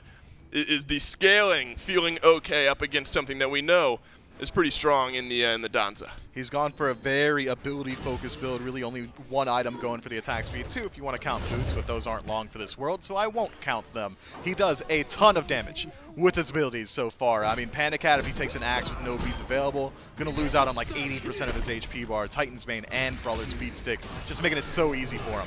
Fine, okay, we'll eat the axe by Zapman. Able to walk away from that one. So Oni Fury next to respawn. Still a few minutes away from that. Remember, Pyromancer was taken down at a very similar time frame as the Primal Fury just a few moments ago, so the respawn timers will be pretty closely knit up there. Fire Giant still stands strong here. We're 23 minutes in. The Solar Scarabs have a massive gold lead by all things considered here, Miff. They got 12K gold in the lead. Why not FG next? Or is it going to be likely FG next? It's got to be the Fire Giant soon, right? Or maybe they're playing with their food a little bit, but it's been a hesitant grouping around the Fire Giant itself. Generally, 18 minutes in is the magic SPL time. Is there a world where that's an unnecessary risk? I'm playing all the odds here. Like if the Jade Dragons happen to steal it away, or are you not at all concerned about that 12K gold in the lead? No, I'm not worried about it whatsoever. If the Jade Dragons somehow steal the Fire Giant, it means they're close enough to be killed, all right? They shouldn't be stepping up to it. Legitimately, it's not enhanced just yet. Instead, their best odds are probably playing under their Phoenix. You got to sprinkle some intrigue into matchups like this every once in a while. Maybe the Jade Rowls? Dragons are not going to attempt to steal this one away unless PBM is able to close this gap. And no, the Solar Scarabs get the Fire Giant on all 5 members. The Jade Dragons will head back to base. The mid lane Phoenix just shy of 3/4 of the way respawn. So now the Solar Scarabs playing with time on their side. They've got FG, they've got a tier 2 in right, and now they can siege up. 3.5 minutes with the buff to work with here, and they're going to play with every single bit of that time. Well, Pyromancer spawn, might as well pick that one up as well, while SOT starts to whittle down that tier 2 tower on the right-hand side. There's one Phoenix that's already been weakened, as you've already highlighted. That is never going to be the same. It is permanently hobbled inside of this match and should be a good, easy target of the aggression for the Solar Scarabs to open up the base yet again. But take a peek at the map here, Dave. Hurrywind over on the left-hand side going for a split push raw. I think Ben did that back in Season 7 a little bit. Yeah, he might have, and Hurrywind now is going to have to go back to base. The left side wave will reach the tier 1 tower of the Solar Scarabs, but all eyes of the Scarabs over here on the right-hand side. Jade Dragons collapsing in as 5. Baronic has been safe all game long. It's Zapman now that gets pulled back in by PBM, but is immediately able to get out of it. Sam for Soccer pulled back, driving strike on away. Not enough damage, though, to get Sam for Soccer out of the fight just yet, out of the game. At least just yet, but the Solar Scarabs storming forward. Final K has to use the bead to keep himself from getting pulled back through. It's a cataclysm to lock the Gilgamesh in place. Final K somehow, against all the odds, still alive. Is he going to be able to excavate? Does not connect. Final K lives. The Solar Scarabs, their health bars dwindling here as Sam for Soccer. Finally a kill on the board, and it's Baronic that falls, but SOT, he's got himself a double kill as he rampages through game number 2 here. Polar Bear Mike left alone with the carries of the Solar Scarabs. Hurrywind, the last one aside from Final K alive. Hurrywind will use the Aegis. He will not make it into the fountain. It's a triple kill for SOT. The Hercules is run wild in game 2, and the Solar Scarabs push us on to a game 3. This is what we were talking about, man. Solar Scarabs will make you earn every single set win. Game 1 was incredibly convincing for the Jade Dragons, maybe due to the Solar Scarabs going for a unorthodox draft, to say the least. But now they got their head on their shoulders. They go for a very standard draft, and they make it look pretty easy here. I can't wait. Look, there's something about the way these two teams match up when they go up against one another. Both of these games are actually pretty quick. Yeah, there you go. Here, I'll do one of these, and then you just do one of the. You're widening your. Thanks, you man. I got a big chest. I gave. Are you? Wait, the original bit was that I had a small chest. Yeah, well, now we're walking that one back. All right, I still have a small one. You've just got a big one now. Miff and I will go settle our differences out in the parking lot while we take a break between game 2 and 3.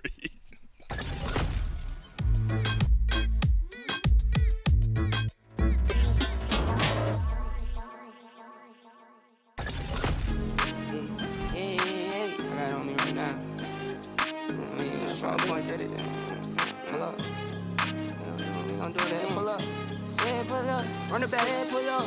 I said pull up. Said pull up. Said pull up. Yeah. She get to the cash when she walk. She look like a bad when she walk. She get to the cash when she walk. She look like a bad when she walk. Girl, do it, do it, do it, do it, do it, do it. Girl, do it, do it, do it, do it, do it, do it. Yeah. We get to it, got it stocked up. Popped up, got her hand all rocked up. Like 1 carat, 2 carat, more carats. She look carrots like a bunny, got her hops up. Don't care for designer, got her own drip. Don't care for the phones, got her own whip. Don't care for the scenes, take her own trip. Guarantee it's for a bag and she walking. She get to the cash when she walk. She look like a bag when she walk. She get to the cash when she walk. She look like a bag when she walk. Girl, do it, do it, do it, do it, do it, do it. Girl, do it, do it, do it, do it, do it, do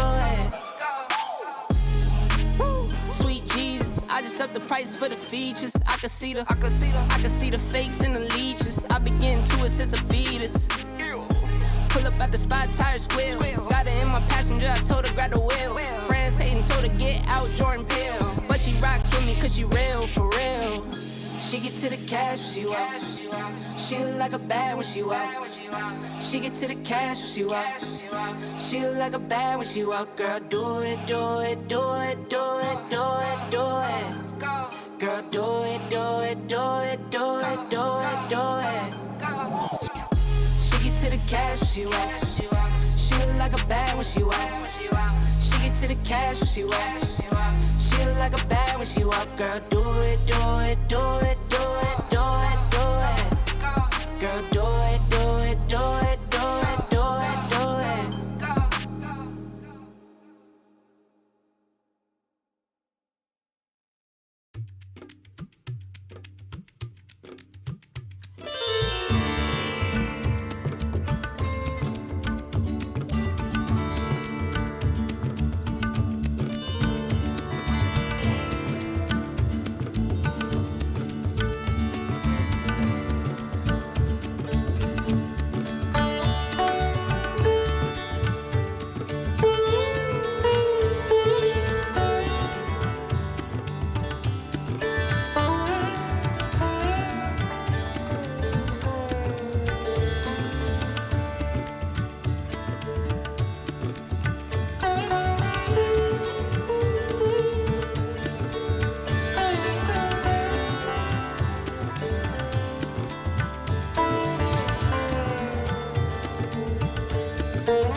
Hello, Smite fans, and welcome back to the Smite Pro League, powered by Alienware. But that's not the only thing being powered here for the Smite Pro League. Have to keep in mind that you can also have all of your favorite team jerseys and support some of your favorite pros and their teams by heading on over to shop.smiteproleague.com. And for a limited time, starting tomorrow at 9 a.m., remember, you can use code Mifflin for a little bit of an additional discount. And with all this new gear that's recently dropped in the store, you're going to want to make sure to show off to all of your friends and maybe even just right in front of your monitor, man. Who cares? It's all about being comfortable because look good, feel good, play good is the motto for a reason, and you'll play at your best in some of that Smite Pro League apparel. So one more time, shop.smiteproleague.com for all of your pro essentials and needs. But Gore, end of day, Game 2, Jade Dragons, Solar Scarabs. It's only right that we see a Game 3 debut between these two teams. And it's one of, like, I don't want to take anything away from the Scarabs because, let's just face it, like, they played out of this world that game. But also, where were the Dragons? Like, did they actually load in? Can we check that they were at their PCs? Because I think, like, Layers and SOT played out of their damn minds. But there was no signs of life from the other side. Maybe that's just even more credit to the Scarabs for controlling the game that well. But this Wheelish got off to a really good early start, and I think was able to, again, synergize really well with, namely, the only other member that was putting out as much as Layers, which was SOT. I think the entire team played well. The Geb Shields coming in clutch for so many of those occasions and really stopping, I think, Sam and PBM from running away. But SOT, in terms of setup, but also damage that he was able to output here, I mean, him and Layers really got to run the show. Had to do something to make up for that Game 1 display, I feel like, for SOT at the very least, on that Hercules. Certainly a 180 difference from the Chiron solo that we saw out of him in Game number 1. And not only that, but this was a little bit of a battle of the early game. And We saw it in the highlights there, Gore. Level 2 layers having the confidence to just blink right in onto Sanford Soccer. And when it comes to Thanatos, Gore, early game is where you are meant to thrive. So that shutdown that Layers was able to accomplish against Sanford Soccer really just dampened the entirety of that early game pressure from Jade Dragons. It threw so much of the map control into the favor of the Solar Scarabs. And the fun part about competitive play, Gore, is when a team at this level of play gets a chance to suppress, it is very hard to take control, even with such an achieved roster like that of the Jade Dragons. And it just goes to show, once again, exactly what we've been saying, which is just you cannot sleep on this Scarabs team. I mean, how many teams can beat the Dragons? One, but also can beat the Dragons, what was that, 15-2 in terms of kills? Like, they had control of that game, and there's no way to try and spin it any other way. Nothing the Dragons did came out as a throw. It's not like they weren't attempting to play. It's just that everything they tried to do was met by better play there from the Scarabs, which makes things a little more interesting. For a while there this year, I think it's changed now, but if you lost game one, or won game one, sorry, if you won game one then lost game two, you were going to lose game three. There was no one who had been able to win 2 and 3 or 1 and 3. And so this is going to be a time for the Dragons to try and showcase what they have. Can they bounce back? And if I'm the Scarabs, I'm almost looking at the notes we just took. Whatever you did for game 2, you want to keep on that track. Well, heading into game number 3 now, Solar Scarabs are still going to maintain that first pick position. It seems as though the Jade Dragons actually defaulted to wanting that second pick option up against the Scarabs. And the Scarabs, since it worked out so well for them in game number 2, they're going to go ahead and ban away that Mercury Pele. I'd imagine probably the Soul to follow suit after those initial bans. And in a sense, Gore, we almost saw a kind of swap between these two teams, between games 1 and 2. In game number 1, Solar Scarabs, super aggressive 5-man composition, did not work out for them. Jade Dragons were then like, all right, my turn. Super aggressive 5-man composition, and it just did not work out for them. But with that Wheelish ban and the Hercules now being taken away, Jade Dragons are definitely going to force the Solar Scarabs to shake it up a little bit one more time in game 3. It leaves open the Giannis and the Circuit, though, and, well, guess what? Baronic's in the game. If that hadn't been picked up right there, you bet Hurrowwind is locking it in. But this is the thing. Baronic has put on a masterclass on this god. Smile, by the way. Is it going to be enough? I mean, Hurry seems to be laughing about it as well. I'm wondering if they're going to, I mean, you had mentioned the Ares last game. Now I feel like just a Giannis is enough for me to start saying, all right, let's get ready to try and gear things towards an Ares pick. And that Fenrir, once again, so flexible. But I wouldn't mind seeing the Dragons maybe try to isolate that, because Baronic can be such a problem on this pick. Fenrir feeling a little bit more safe, knowing that Wheelish is not going to be there to try and harass whoever winds up with that Fenrir select option out of the Jade Dragons, because he is super flexible, and when you have such an interchangeable god for 3 different roles, it just makes it even easier for the Jade Dragons to solidify some more of their backline damage. And Raijin, while he might not have the same mobility as Giannis, he does still have very strong range to work with, and that little bit of an interrupt from the Thunderclap could pose some issues for Baronic if he's not completely committed to his moments of play. I mean, this has been an interesting draft, because like you highlighted there, but like the Wheelish Geb was just such a thorn in the side of the Fenrir. Like PBM couldn't get anything done. And now that they've gone Gilgamesh Guan, I mean, that still is jungle solo, so it leaves them open that option. Bobby, it was one of those things, it's so unfortunate when you play like Geb or Kepri, because the best thing you can do is not be seen in the KDA, right? Like, you don't want to be visible there. You want to be absolutely unseen. And that's kind of the play where it's like, all of your shields were absolutely insane. The reason your team's able to do so much is because they get away from this Fenrir. But you don't get to sing the praises because they look good because of your sacrifice there. I think it's important to note what he's able to apply. But it's also interesting to see the transition here, the Hercules to the Guan, how that's going to affect him. A lot more healing online, but maybe a little less displacement. Still some good setup, though, in the ult. Still some good team separation to be factored in here as well, because you don't want to be grouped up inside of that cavalry charge. That ultimate can swing pretty hard here, Gore, and not only that, but it's great at just separating carries from their front line. And given the fact that we're looking primarily at Fenrir Osiris, there is some potential, I think, for the Gilgamesh Guan Yu to pose a lot of issues for that back line that the Jade Dragons currently have locked in. Down to Baru, still up for grabs here for Panicat. Heimdallr could potentially be seen here as well. Zatman last game on the Ur opted for a very pen-heavy build, even had a Brawlers at one point in time, and I do think that the Geb ban was definitely smart from the Jade Dragons. However, have to keep in mind, a big part of the reason why Geb wasn't being just completely dunked on in the early game is he had layers with that Awelish to negate a lot of that initiation that you would typically expect to see from a Fenrir and a Thanatos early on. But the Yamoja lock-in, if we're talking about separation, 7th, by the way. That's what Yamoja has a tendency to accomplish. River's Rebuke is certainly going to be a very impactful ultimate up against the likes of that Guan Yu. Yeah, this is going to be either trapping him in or locking him out, but either way, it's something to help kind of isolate him. Plus the Riptide being able to force him, again, in or out, depending on where they want to lock him down. Something that PBM has been incredibly good at.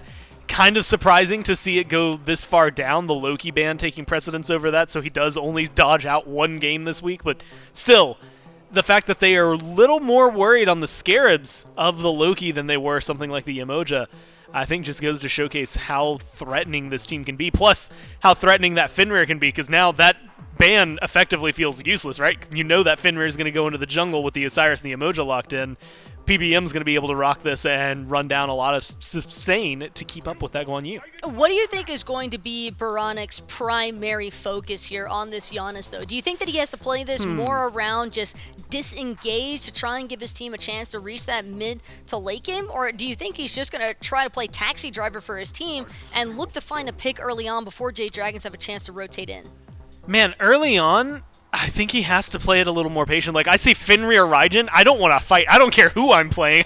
I don't want to fight into that, at least not too often. Yes, you're going to have Gilgamesh coming with you, and maybe there's some displacement where you can get aggressive, but I think playing it and kind of laying in wait, the places we've seen Giannis be the most effective is those late game 5v5s where you just get the short range shotgun blast for your through space and time, and I think that's the opening. Baranik has been able to pilot it really well in that early game though, and so with the right setup coming from them, so look, you've got Cerberus and Gilgamesh behind you, you're gonna be able to get some good damage out there. Have to remember though that Chiron, with that training exercise, Cerberus' ultimate Singe and Torment, a little bit easier to catch out and cleanse that knock-up grab effect that Cerberus would have traditionally had going on for him. If Pandacat is able to stay on top of things, you have to also think about the fact that between Gilgamesh, Guan Yu, Giannis, there is a strong potential here for the Solar Scarabs to just say, okay, we'll ignore the dive that you guys are trying to bring our way. We'll just play around it with our Giannis, and if they can find some strong portals to make it to the backline first, that's a lot of issues for a Chiron and Raijin to deal with. I mean, and it solves the problem. Like, Guan Yu, Cavalry Charge can get you back there, but portals get you back there even faster, and then you can just up down on the horse to get an instant stun, or you can go for more damage, or you can chase them down as blinks or dashes or what have you start to go through, and it opens up so many of those plays where it's just awkward to be on the Dragons right now. I think that they have a lot of sustain, though, and this Osiris is the wild card for me more than anything. I think everything that you look at on the Scarabs coalesces into a really good team fight late game. Same thing can be said there for the Dragons, but this Osiris, when FinoK has played it, has looked really great for them, and even though it's something that I think in the comparison team fight-wise to Guan Yu, he doesn't bring as much, it's still a huge threat on the table. Either way, this is bound to be an exciting Game 3 for both of these teams, and the players themselves were so excited that a banned skin has unfortunately made its way into this Game 3. We are going to be looking at a remake here, chat, so just sit tight, bear with us, and I promise you, we'll make sure to get into all of this Game 3 action between the Jade Dragons and the Solar Scarabs as soon as we get back.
Welcome back, SMITE fans, to the SMITE Pro League, powered by Alienware. As we prepare to head into game number 3, like we mentioned prior to the break, it was a little bit of a remake that needed to be made due to an unfortunate banned skin coming through, but hopefully the issue has now been settled as these pro players prepare to show us all what they have in store with these 2 different compositions. And Gore, we've managed to highlight some of the pros and cons of both of these drafts, but as an analyst, I have to ask it, who are you favoring right now?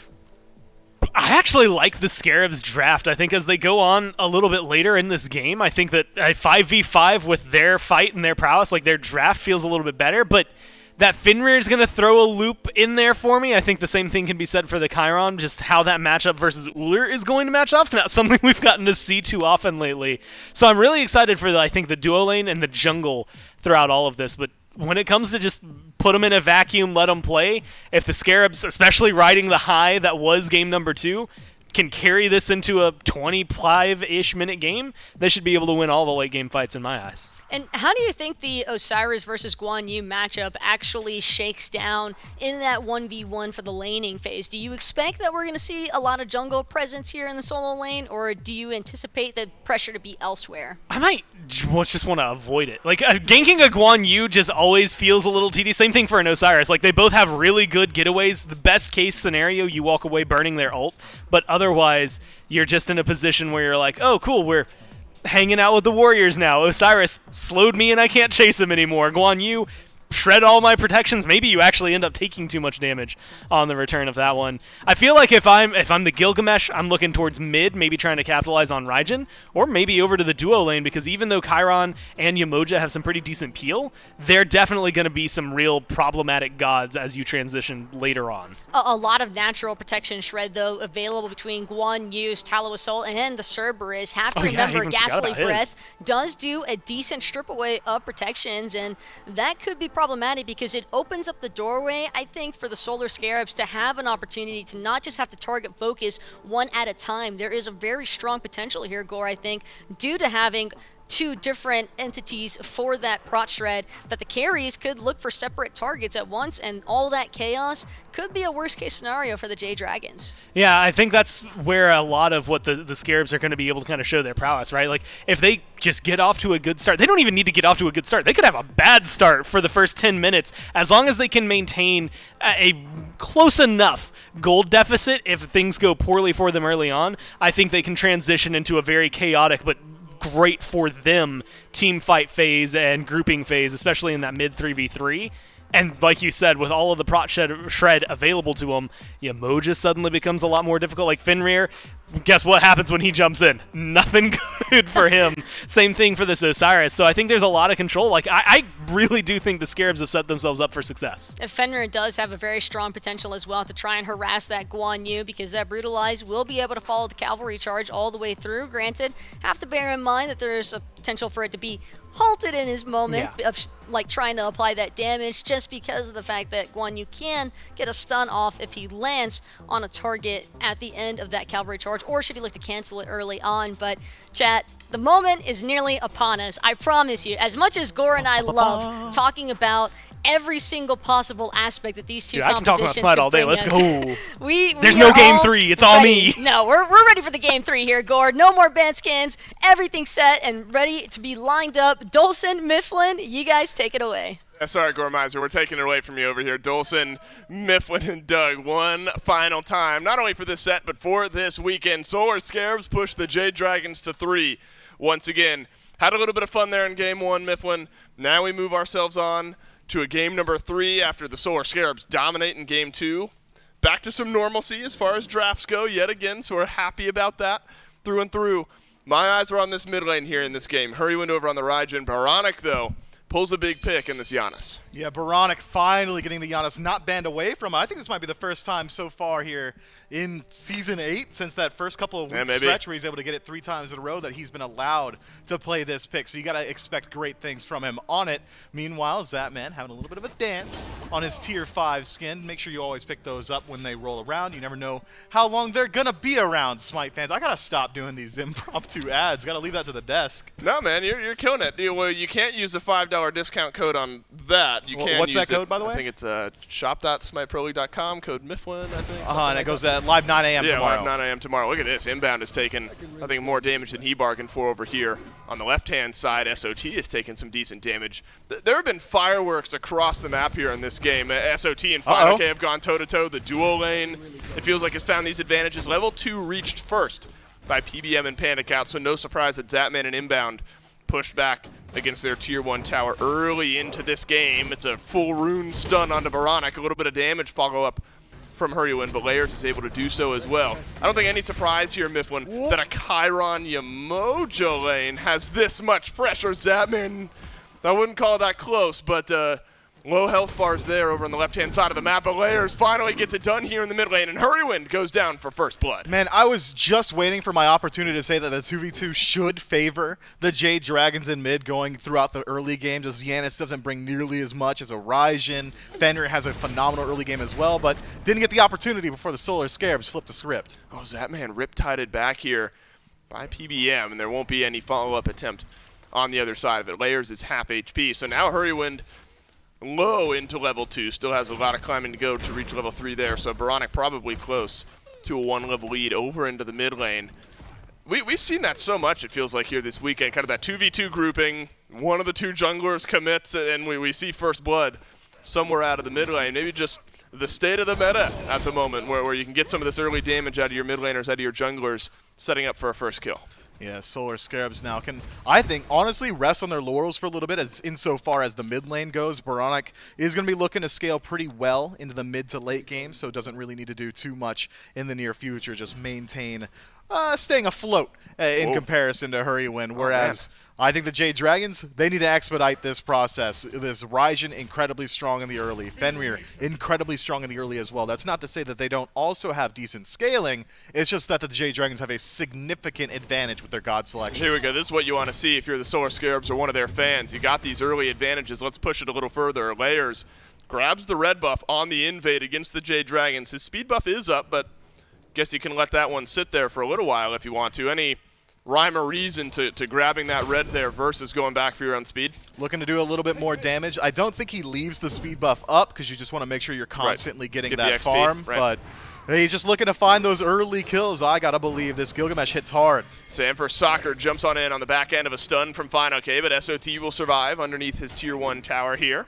And definitely haven't seen the jungler shy away from ganking over on the right-hand side of the map this game. I guess that's to be expected when FineOK and SOT have kept each other beneath half HP effectively the entire matchup, it feels like, so far here in this set.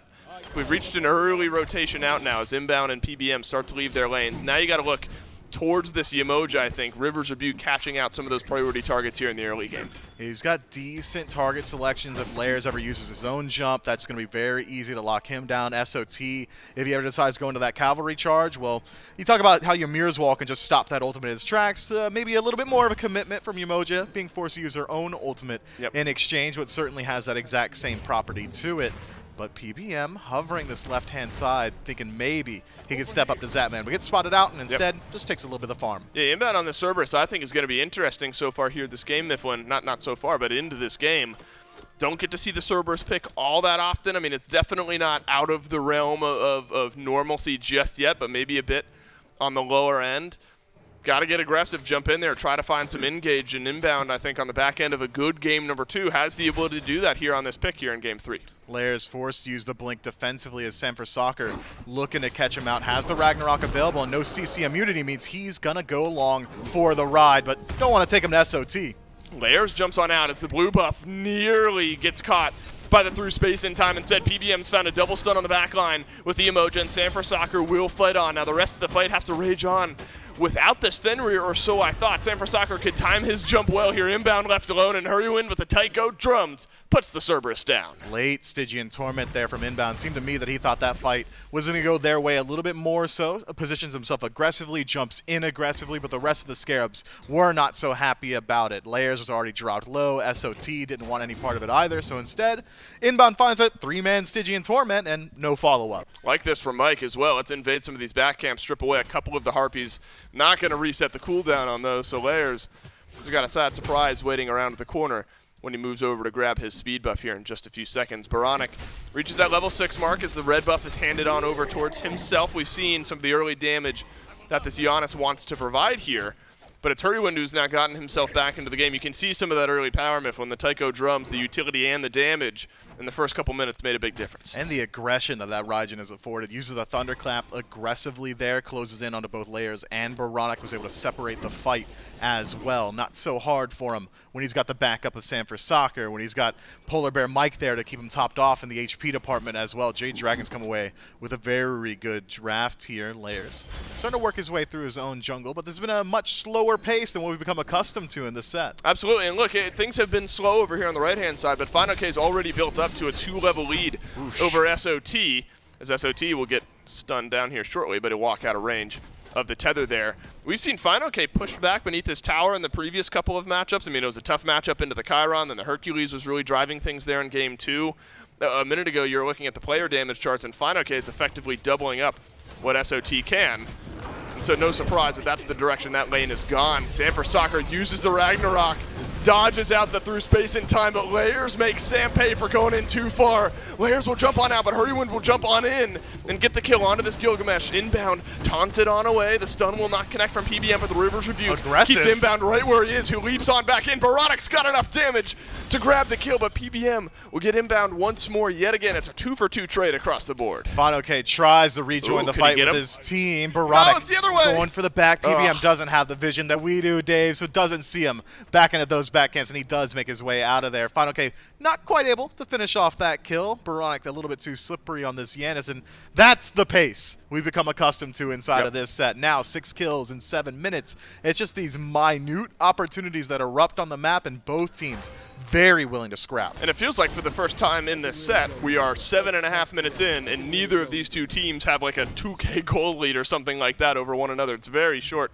We see here for the Jade Dragon, 6 or so hundred is the goal differential. And that was a big fight, a big moment in the mid lane there where Baronic not only able to stay alive and get out of the fight, but leapfrog Hurrywin as far as levels go, and he'll get a little bit more XP farming up the mid camps now with Inbound. This Giannis is now starting to flex some of those muscles in the early transitioning into mid-game. And a little bit of disparity in the builds as well. Hurrywin now ticking over to level 9, decides to go for the what is potentially going to be the Rada Tahuti start, but has the ability to go elsewhere. Could even be something like a Chronos Pendant, whereas Baronic is going for that Spear of Desolation. Generally, we see Giannis players kind of rush that Chronos Pendant so they can get that additional slipperiness of just having all that cooldown, but instead, Baronic wants the damage. The starter item, the way it is he'll use through space and time successfully. Sanford Soccer not able to complete the kill there. We'll get a little cooldown, Baronic will, with a starter item choice there. I'll have to follow along with Baronic, where his build ends up going here a little bit later on. Power boots for both the mid laners as well. So no surprise, that's some of the damage that we've seen coming out of that mid lane. Dual lane has been left largely alone here. Kind of for the first time this set, we haven't seen early kills rolling through that lane just yet. So level 10, 000s for both of these hunters here. Chiron for Panda Cat on one side. Zatman reprising his rule on roll. My goodness. Zuler, that's right. Yep. Reprising the Zuler here going into game 3. Layers lurking close by, though.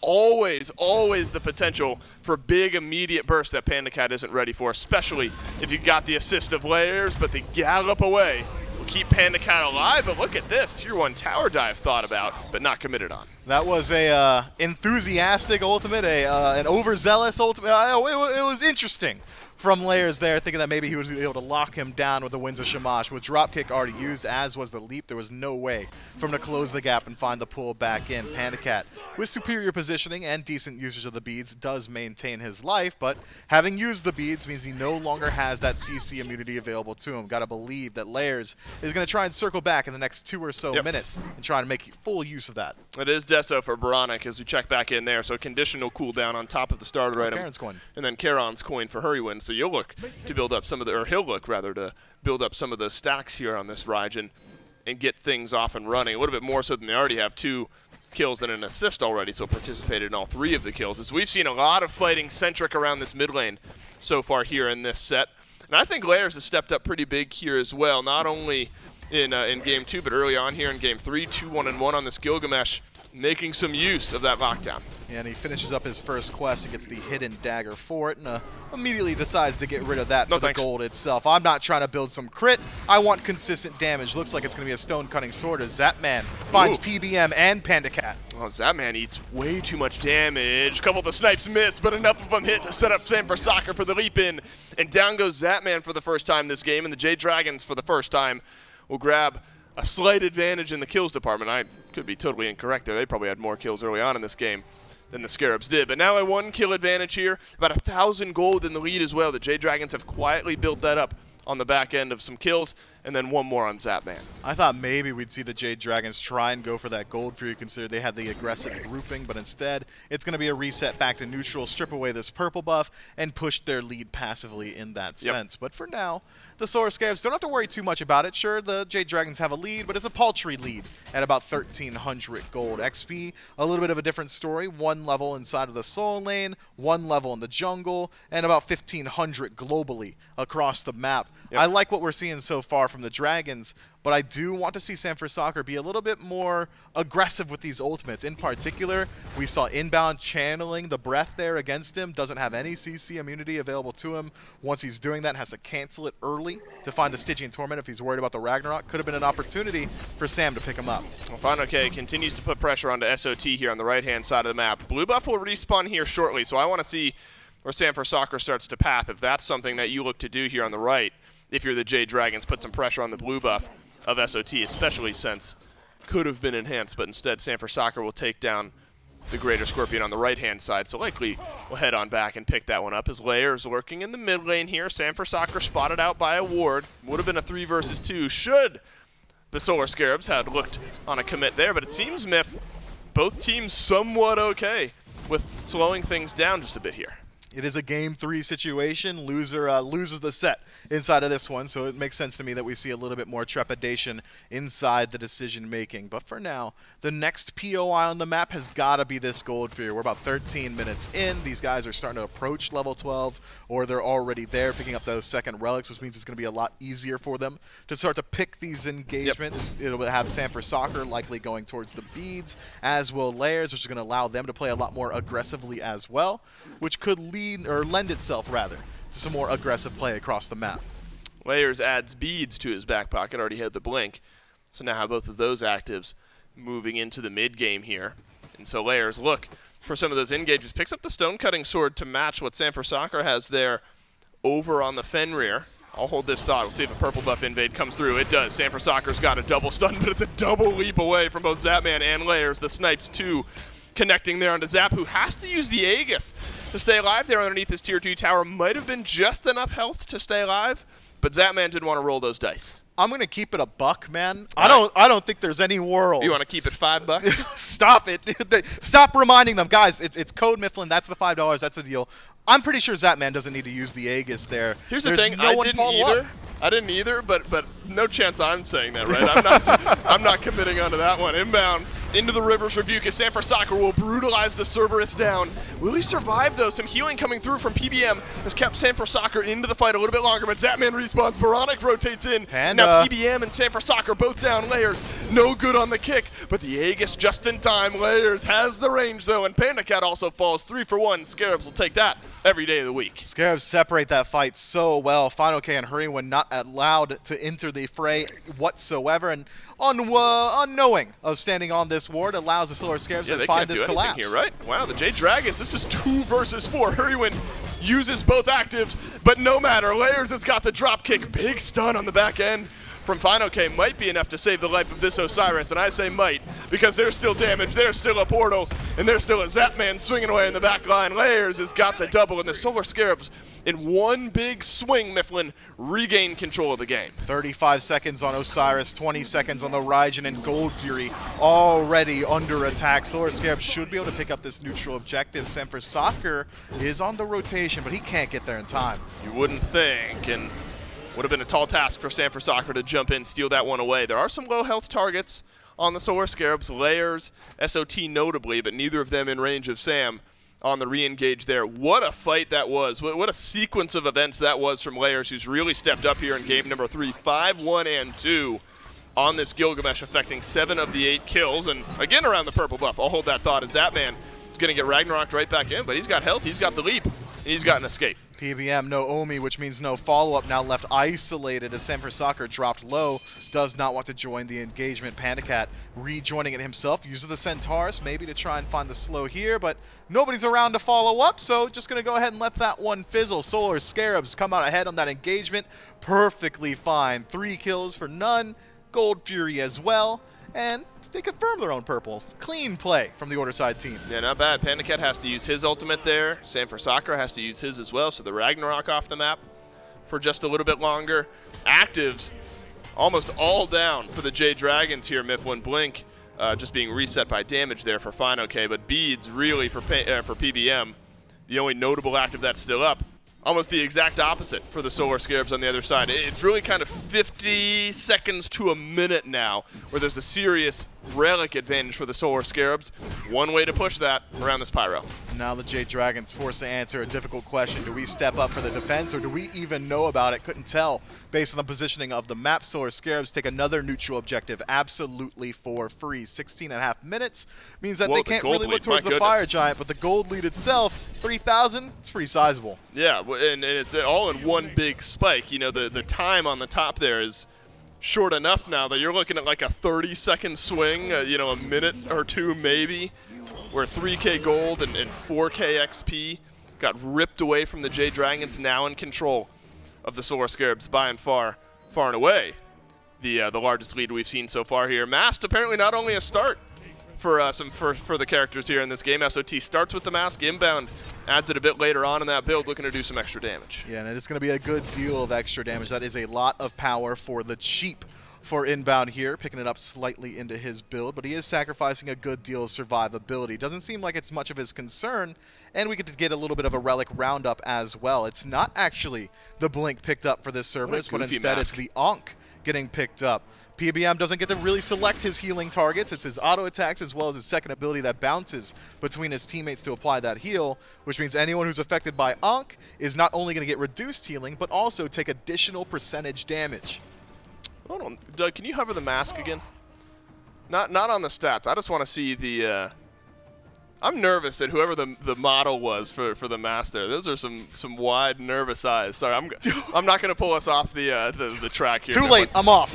You can't do it. I'm re-putting us on the track as inbound gets pulled right back into the Jade Dragons, but his leap for the time being enough. You've spent a lot to get this kill onto inbound. You spent the Sanford Soccer ultimate. You spent Hurrywind's ultimate, so not all that much of an investment, but a decent one. The Jade Dragons, though, with that one-man advantage, glad to pay that price. And it looks like they're not done just there. They want to look for the Tier 2 tower as well. SOT trying to work his way into the back line of the Jade Dragons, but FineOK spots him out, and the Jade Dragons decide that really not much to be gained here. Don't want to run that risk, and instead going to reset back to neutral. But take a peek at the map state here, Dave. Tier 1 tower on the left and right-hand side, just a stiff breeze from being knocked over here. That's a good deal of gold for the Jade Dragons to pick up. But Hurrywind, you're in danger, I guess? Wow, inches away from connecting onto Hurrywind, but Hurrywind, I don't know if he knows that he sidestepped that or not. I mean, he had to step away from it. We've seen this a couple of times, a big grouping from the Solar Scarabs around Pandacat looking to dive the Tier 1 tower. We saw that a bunch in game number 2, but now it's the Jade Dragons pushing themselves forward here. It's a brilliant Riptide from Mike, but Baronic will use the portal, get himself out alive nonetheless, keeps both of those actives on board as well.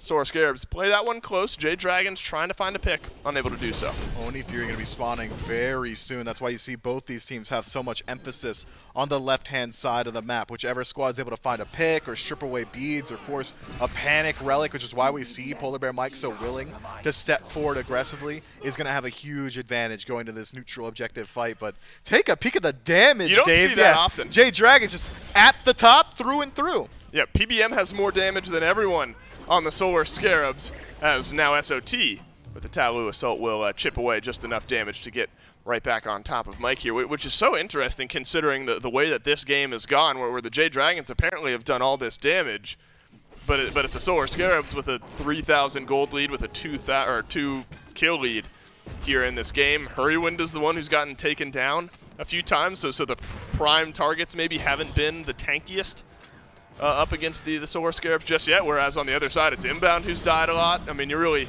starting to split hairs there, but at least an interesting stat looking on here towards the Oni Fury as the Solar Scarabs get it down to half HP. Hurrywind rounds in behind Inbound here. River's Rebuke gets used. SOT has been left alone, and the Solar Scarabs take down the Fury, and SOT survives. Final K is in on the chase, and the axe will connect.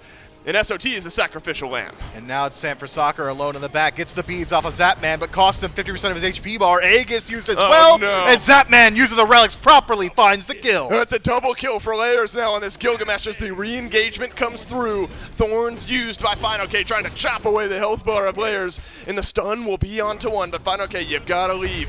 You gotta leave now. Layers jumps on in. Layers has a triple kill, and the Gilgamesh has had no answer. 2 triple Kordonskis inside of this set here alone, Dave. I've been watching a little bit of Letterkenny. Leave me alone. Let me have that. I've had a long day here. Solar Scarabs looking so good around the Gold Fury, not only getting the objective, but the better end of the fight as well. And now, benefiting from a 5,000 gold lead, 21 minutes into this one, I think they're stepping up to the fire. Were you talking about how in Letterkenny they say like Bardowski when the puck hits the top and goes in?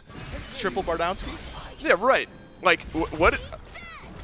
I'm not letting you get me off track here. I don't even know what word you just said, but I guess it tracks. Layers has put multi-kills on the board a couple times here in this set. Fire Giant taken low by the Solar Scarabs. PBM will steal it away. Wow! It's the range from the Emoja that takes the FG away from the Solar Scarabs, and that's exactly what the doctor ordered for the Jade Dragons. Yeah, they have to kill PBM as a point of pride now, sure. Fire Giant only going to 3 members of the Jade Dragons, but they essentially buy themselves another 10 minutes of time. The Solar Scarabs were primed and ready. Had they gotten that buff to start sieging out what is remaining of the Jade Dragons towers, that is a hero play. PBM tying up his cape. Massive for the Jade Dragons. Still a 5 to 6K gold differential is what they're staring down. But the Solar Scarabs, they've got all 5 members up against 4 of the Jade Dragons for the next 20 seconds or so. So there is an advantage to be pushed by the Solar Scarabs if they're able to find that range. Hurrywind has got a big role to play here underneath defending some of these towers. It is a defense put up by the Jade Dragons, and Hurrywind looking for something a little extra, but the Solar Scarabs, they want nothing to do with it, and they'll back away. Man, crazy thunderclap in there. Looked to me like the Jade Dragons were looking for the engagement, There you but go. we get to look back at the steal. PBM, real casual, like saunters up, dodges the Stygian dodges it, Torment, wow. and just takes it away with about 100 damage. That is a tough loss for the Solar Scarabs. You know what it is the Jade Dragons sleeve, the athletic sleeve that he plays with. You can get one of those for yourself, Miff, if you want to steal away some FGs. I think that's shop.smiteproleague.com. You can get Do it it for tomorrow. $5. $5 off, 9 a.m. Code Mifflin. Using code Mifflin at 9 a.m. Eastern Time. The Jade Dragons fully regroup themselves as 5 now. 3 Fire Giants. Fire Giant buffs remaining. Rivers Rebuke used. SOT. Frenzy used. SOT left alone. He'll go into the Cavalry Charge portal over onto Final K, but he's taken nearly no damage. Layers, the man that stepped up for the Solar Scarabs. It's a big Stygian Torment, though, is inbound. Pulls PBM right back into range of Baronic. SOT backs away beneath his tier 2 tower here, and inbound left alone. Yeah, inbound didn't catch the memo. Guys, we're resetting, he says, but no, goes in alone, and now the Solar Scarabs had what was a clean fight, now a 1-for-1 trade. Final K left high and dry. Zapman jumping forward, but the Jade Dragons not going to give this engagement up. Instead, reset to their own tower and maintain their Fire Giant on their 3 members. What a far cry this game is from Game 1. I'm thinking we're in for a bit of a silly set here, but now both of these teams have brought it, and we are going up and down the map here in game number 3 to find us a winner. SOT stripping some of the prots away from Sam for Soccer, and it's not enough just yet, and it will not be enough. Sam for Soccer lives to fight another day, and SOT, he's got to think about his mistakes for 50 seconds. What a perfectly calculated play from Sam for Soccer to jump in aggressively and make it out with just under 100 HP, utilizing that Seething Howl auto attack to maintain his HP bar above that 0 threshold, and that is a binary scale. You're either at 0 and dead or above that and alive. Sam for Soccer finds himself on the line of alive, and now the Jade Dragons starting to work their way throughout the entirety of the map. Sam pushing on the right-hand side, and now 4 members of the Dragons working their way to the left. Fine, okay. Sees Zapman here, and a couple members of the Jade Dragons also see Zapman, who's going to leap away, avoid the Raiju, any of the slows there, and Sam for Soccer, the god of slows effectively, but it's a River's Rebuke from PBM that Zapman might need to be worried about. It's a Rip Tide to get Zapman back in range. He'll use both of his actives. Will it matter, though? No, it won't. It's fine, okay. Picks up the kill. Massive Stygian Torment, though. Inbound's got 4 as the damage follow-up there. Doesn't seem, though, as Baronic uses the portal. Makes me eat my words. Inbound ends up falling. Sam for Soccer moving in onto this Giannis. Misses the stun. Baronic's got a double kill through it all, and Baronic will live on. Man, you don't have to follow up on the Stygian Torment, but at least open up the door for my man's Bobby, who dies alone inside the jungle. PBM and Sam for Soccer trying to work their way out of there while there's a 1v1 in the jungle, and Layers, who has been doing it all for his team throughout this set, continues to do so. Finds the mid laner. Hurry when falls. 9-1-7 now for Layers in this one. SOT going on a journey here. PBM, Sam for Soccer, the last 2 on the map for the Dragons, but Sam for Soccer had to head on back to base, and PBM will get a second to do so as well. Now we can catch a breath here, Mifflin. Nothing on the map feels like really changed on the back end of that. We were fighting for fighting's sake. Solar Scarabs able to get the tier 1 over on the left-hand side, and there's a Fury back up and available. A slight downswing in golden XP towards the Dragons. That's immediately made up by those kills from Baronic there towards the end. Primal Fury is the target, and outside of a Miracle Steal yet again from PBM, should go over to the Solar Scarabs, but Mike walks forward, and this time, Mike is just shy. Imagine had Mike been able to steal that one. Unfortunate for the Jade Dragons, but clean play from the Solar Scarabs here. But as time goes on, 26.5 minutes into this one, gold and experience is starting to mean less and less. You only hit level 20 once, and you only get 6 slotted just once. 26 minutes in, this, what is this, 6,000 gold lead starts to mean less and less for the Solar Scarabs. Fire Giant, though, maintains its value throughout, and it should be the Solar Scarabs stepping up first, especially with Hurry when headed back to base. XP starting to mean less and less as well. It's only the supports that haven't reached level 20. Both of them, though, have reached that level 17 mark, the most important mark in upgrading that starter item. But it's only Mike who's upgraded his starter item here. Inbound has finished off a couple of those items, upgraded both of those actives.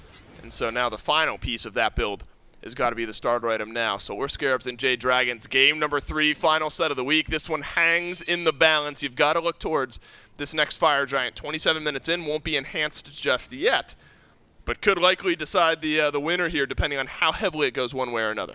Interesting build from Layers to pick up the Frostbound Hammer. Going to apply a slow to everyone he auto-attacks, and that additional HP is going to synergize really well with his first ability on Gilgamesh. Does more damage when activated with auto-attacks based on your own HP pool rather than the enemy's. So that is going to be a very strong item for him with Protector of the Jungle as well. It means he's not really sacrificing too much in terms of defense. Solar Scarabs picking up the Pyromancer this time around. Going to have a little bit of additional mobility when rotating out of base. Should help them out once this Dance of the Fire Giant starts up.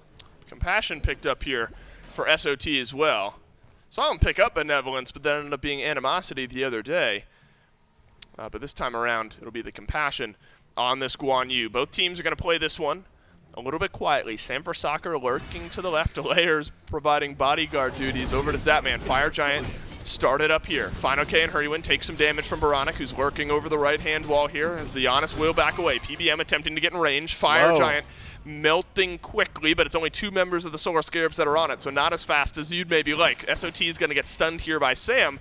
The Jade Dragons have done enough to stop the FG. Only one ultimate expended in the game there, and that is Centaurus from Panda Cat. That is one of the best damaging tools on the side of Jade Dragons. It's great steal potential, but most importantly, perhaps, it's that death immunity that's going to be lost, and you better believe the Solar Scarabs have taken note. Everyone in this game has their actives right now. That's important to look at as well. All the carries safe, all the frontliners aggressive, as they'd like to be, with the relics.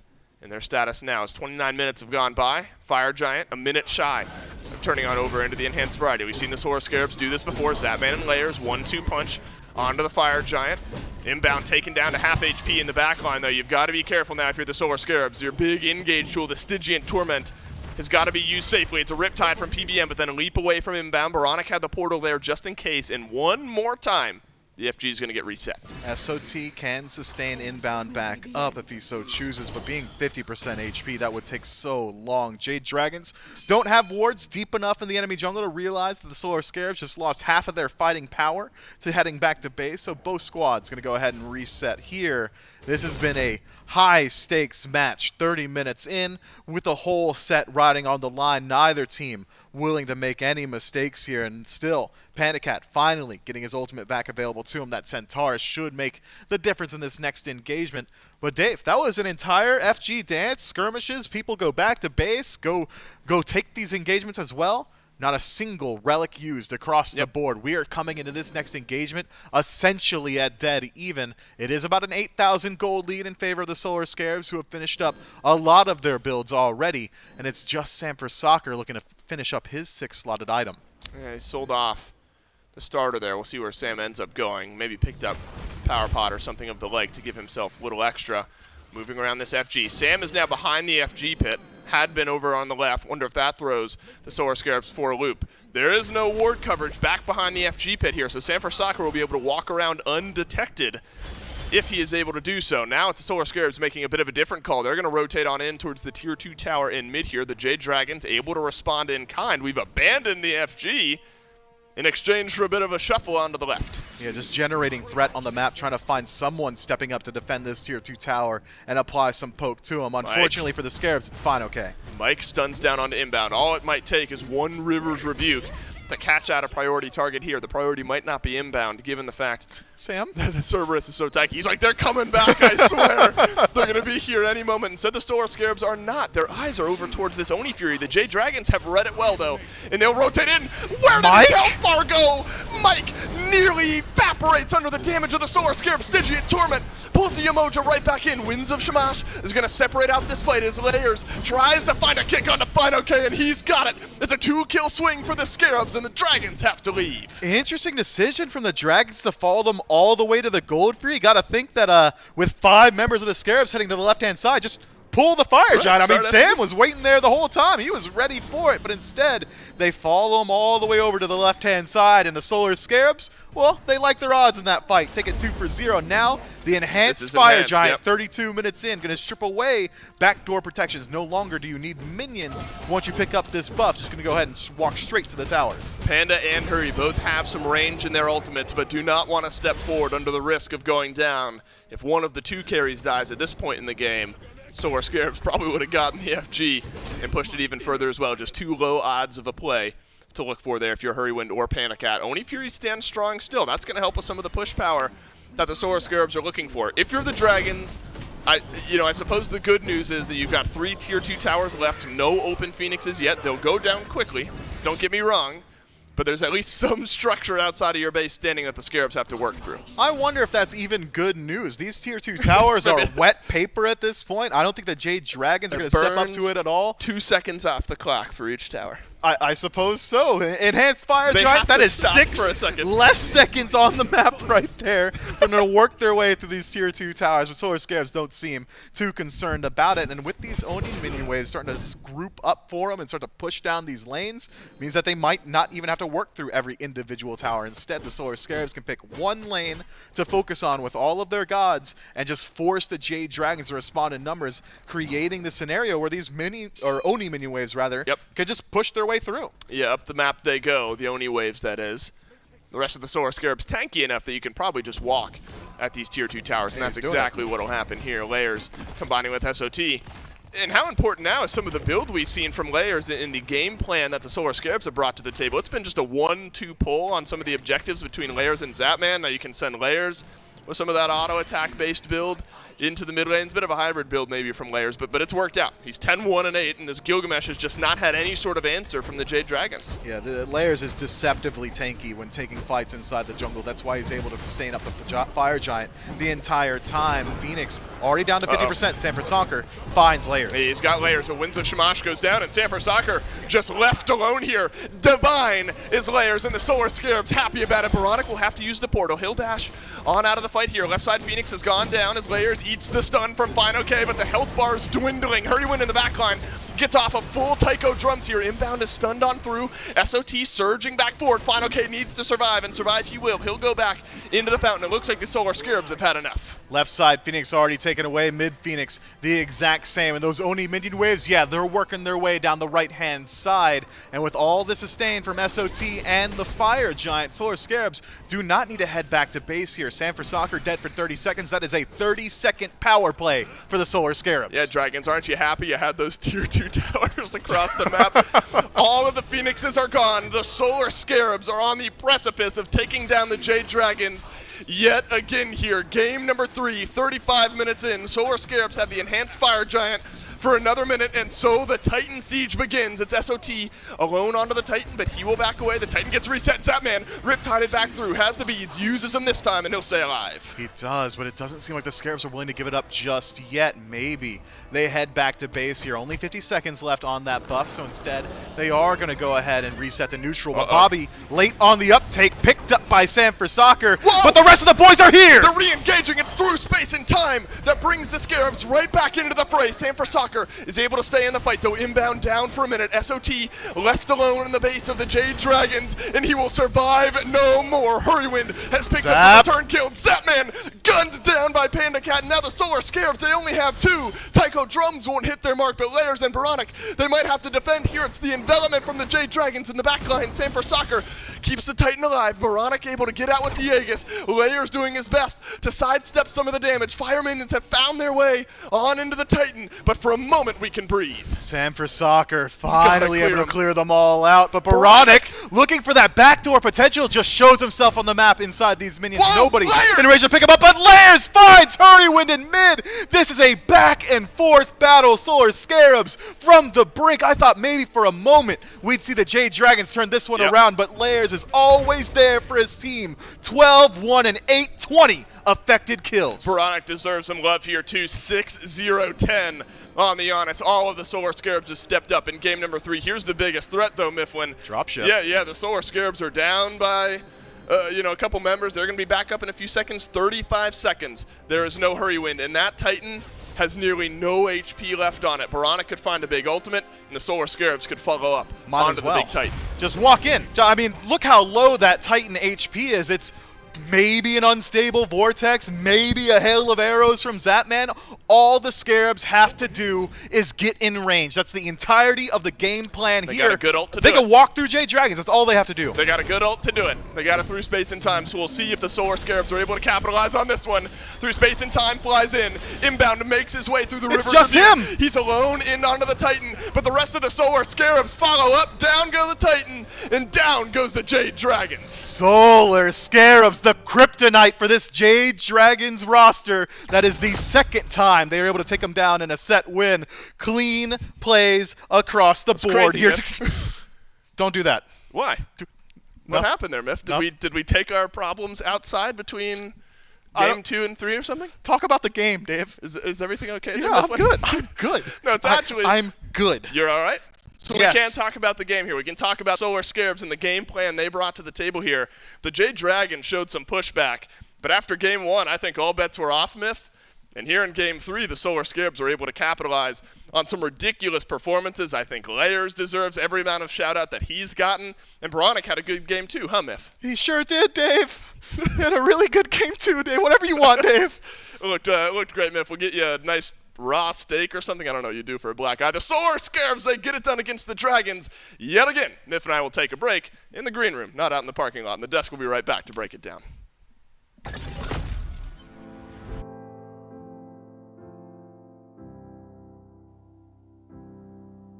On July 11, 2021, Caleb Joshua Mifflin Sullivan said some things he wishes now he could take back.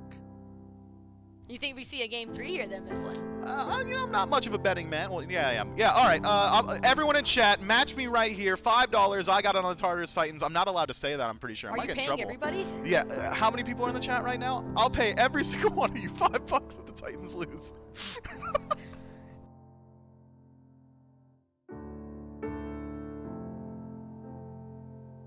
They lost.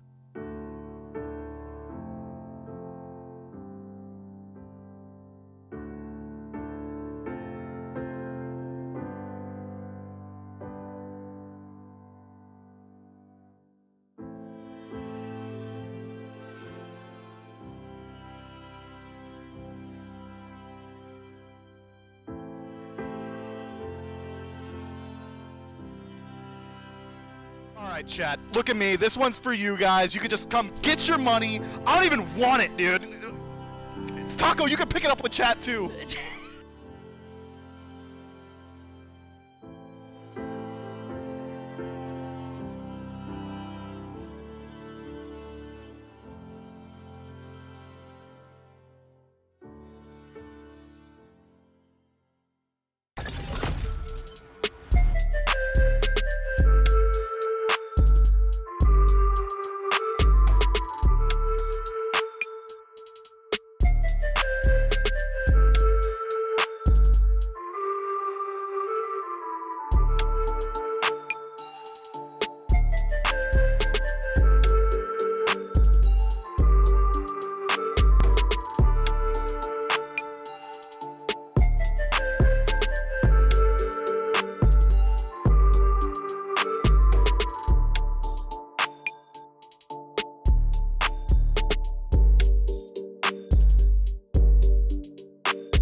Hello, SMITE fans, and welcome back to the SMITE Pro League powered by Alienware. And we've had a very exciting day breaking out here, SMITE fans. Bunch of really cool matches happening in both of these sets, but the Scarabs will ultimately fall against the Jade Dragons will ultimately fall to the Solar Scarabs yet again. And I just want to give you guys a friendly reminder back at home that we do have some very nice Alienware 25-inch monitors to give away. 5 of you could potentially be chosen. USA and Canada residents only, however, are able to enter this, and the giveaway will end on July 13th, so make sure to visit the SMITE Pro Twitter for the pinned tweet, or you can type !giveaway in the chat to get the entry link. And like I mentioned, it's only going to be available through July 13th, so if you are from USA or the Canada, you want to make sure that you get your entry in to be potentially one of those 5 winners that will be chosen.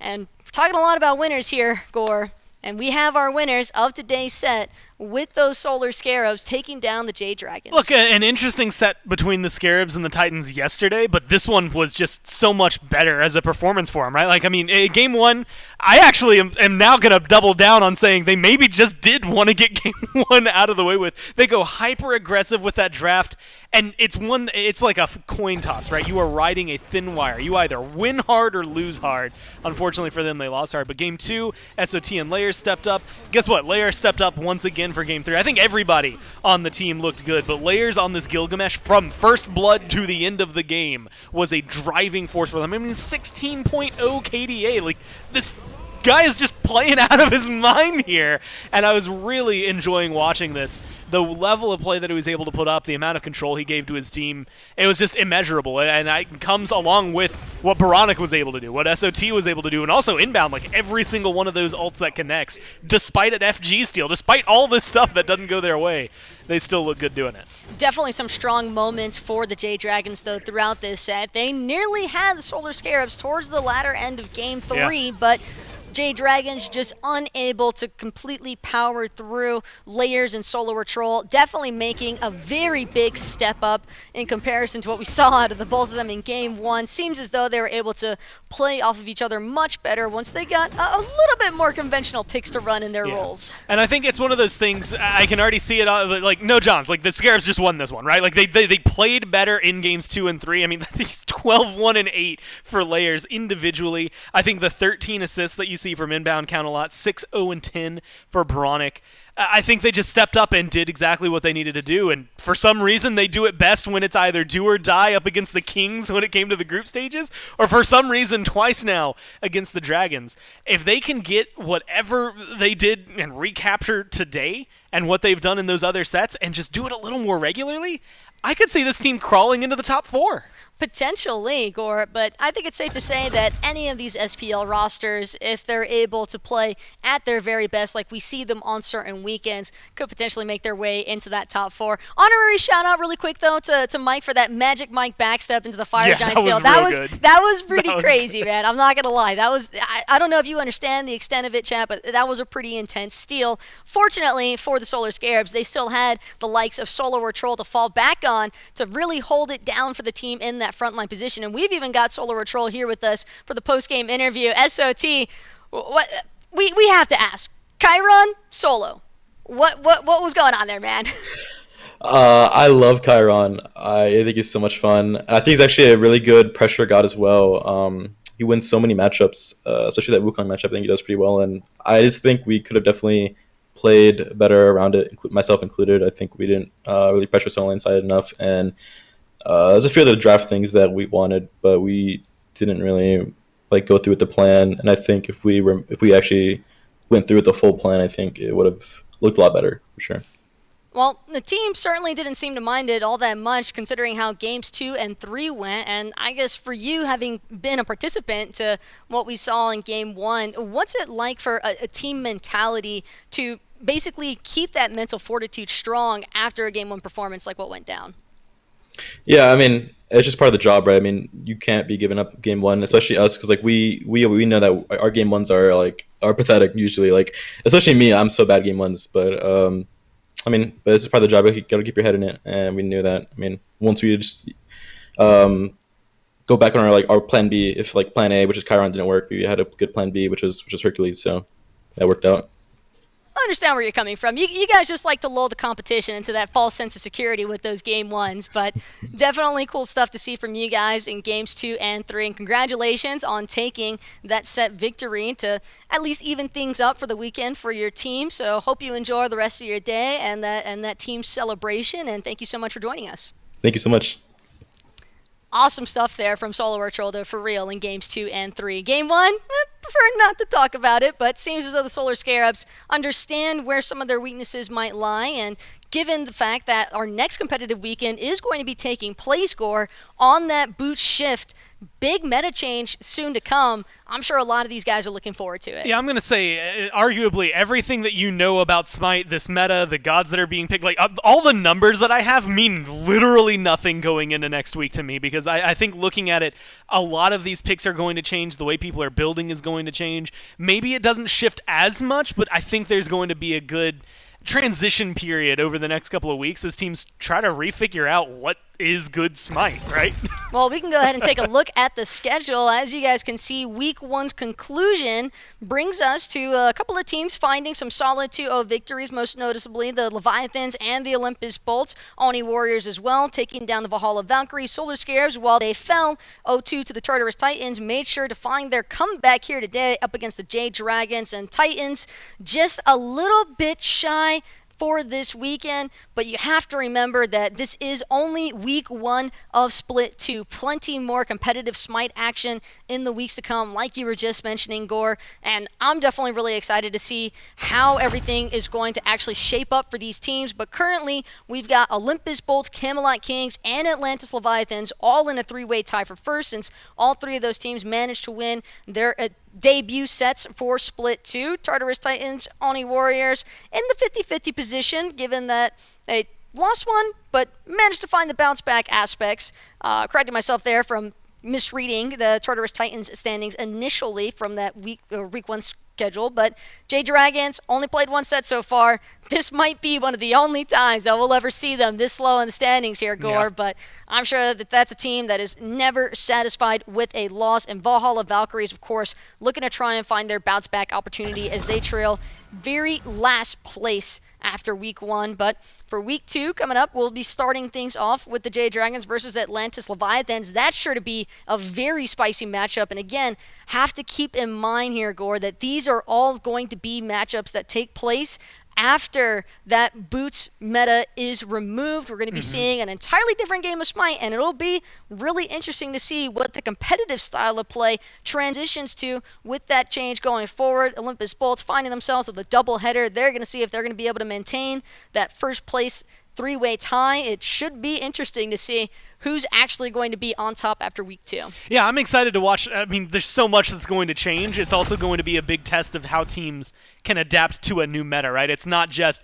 hey, can you continue playing? Like, beating the Kings is a very difficult task. Can you beat the Kings when all of the things you knew about Smite have now changed, like at a base level? Items are going to change. Like I said, I think gods are going to change, and what those picks early on.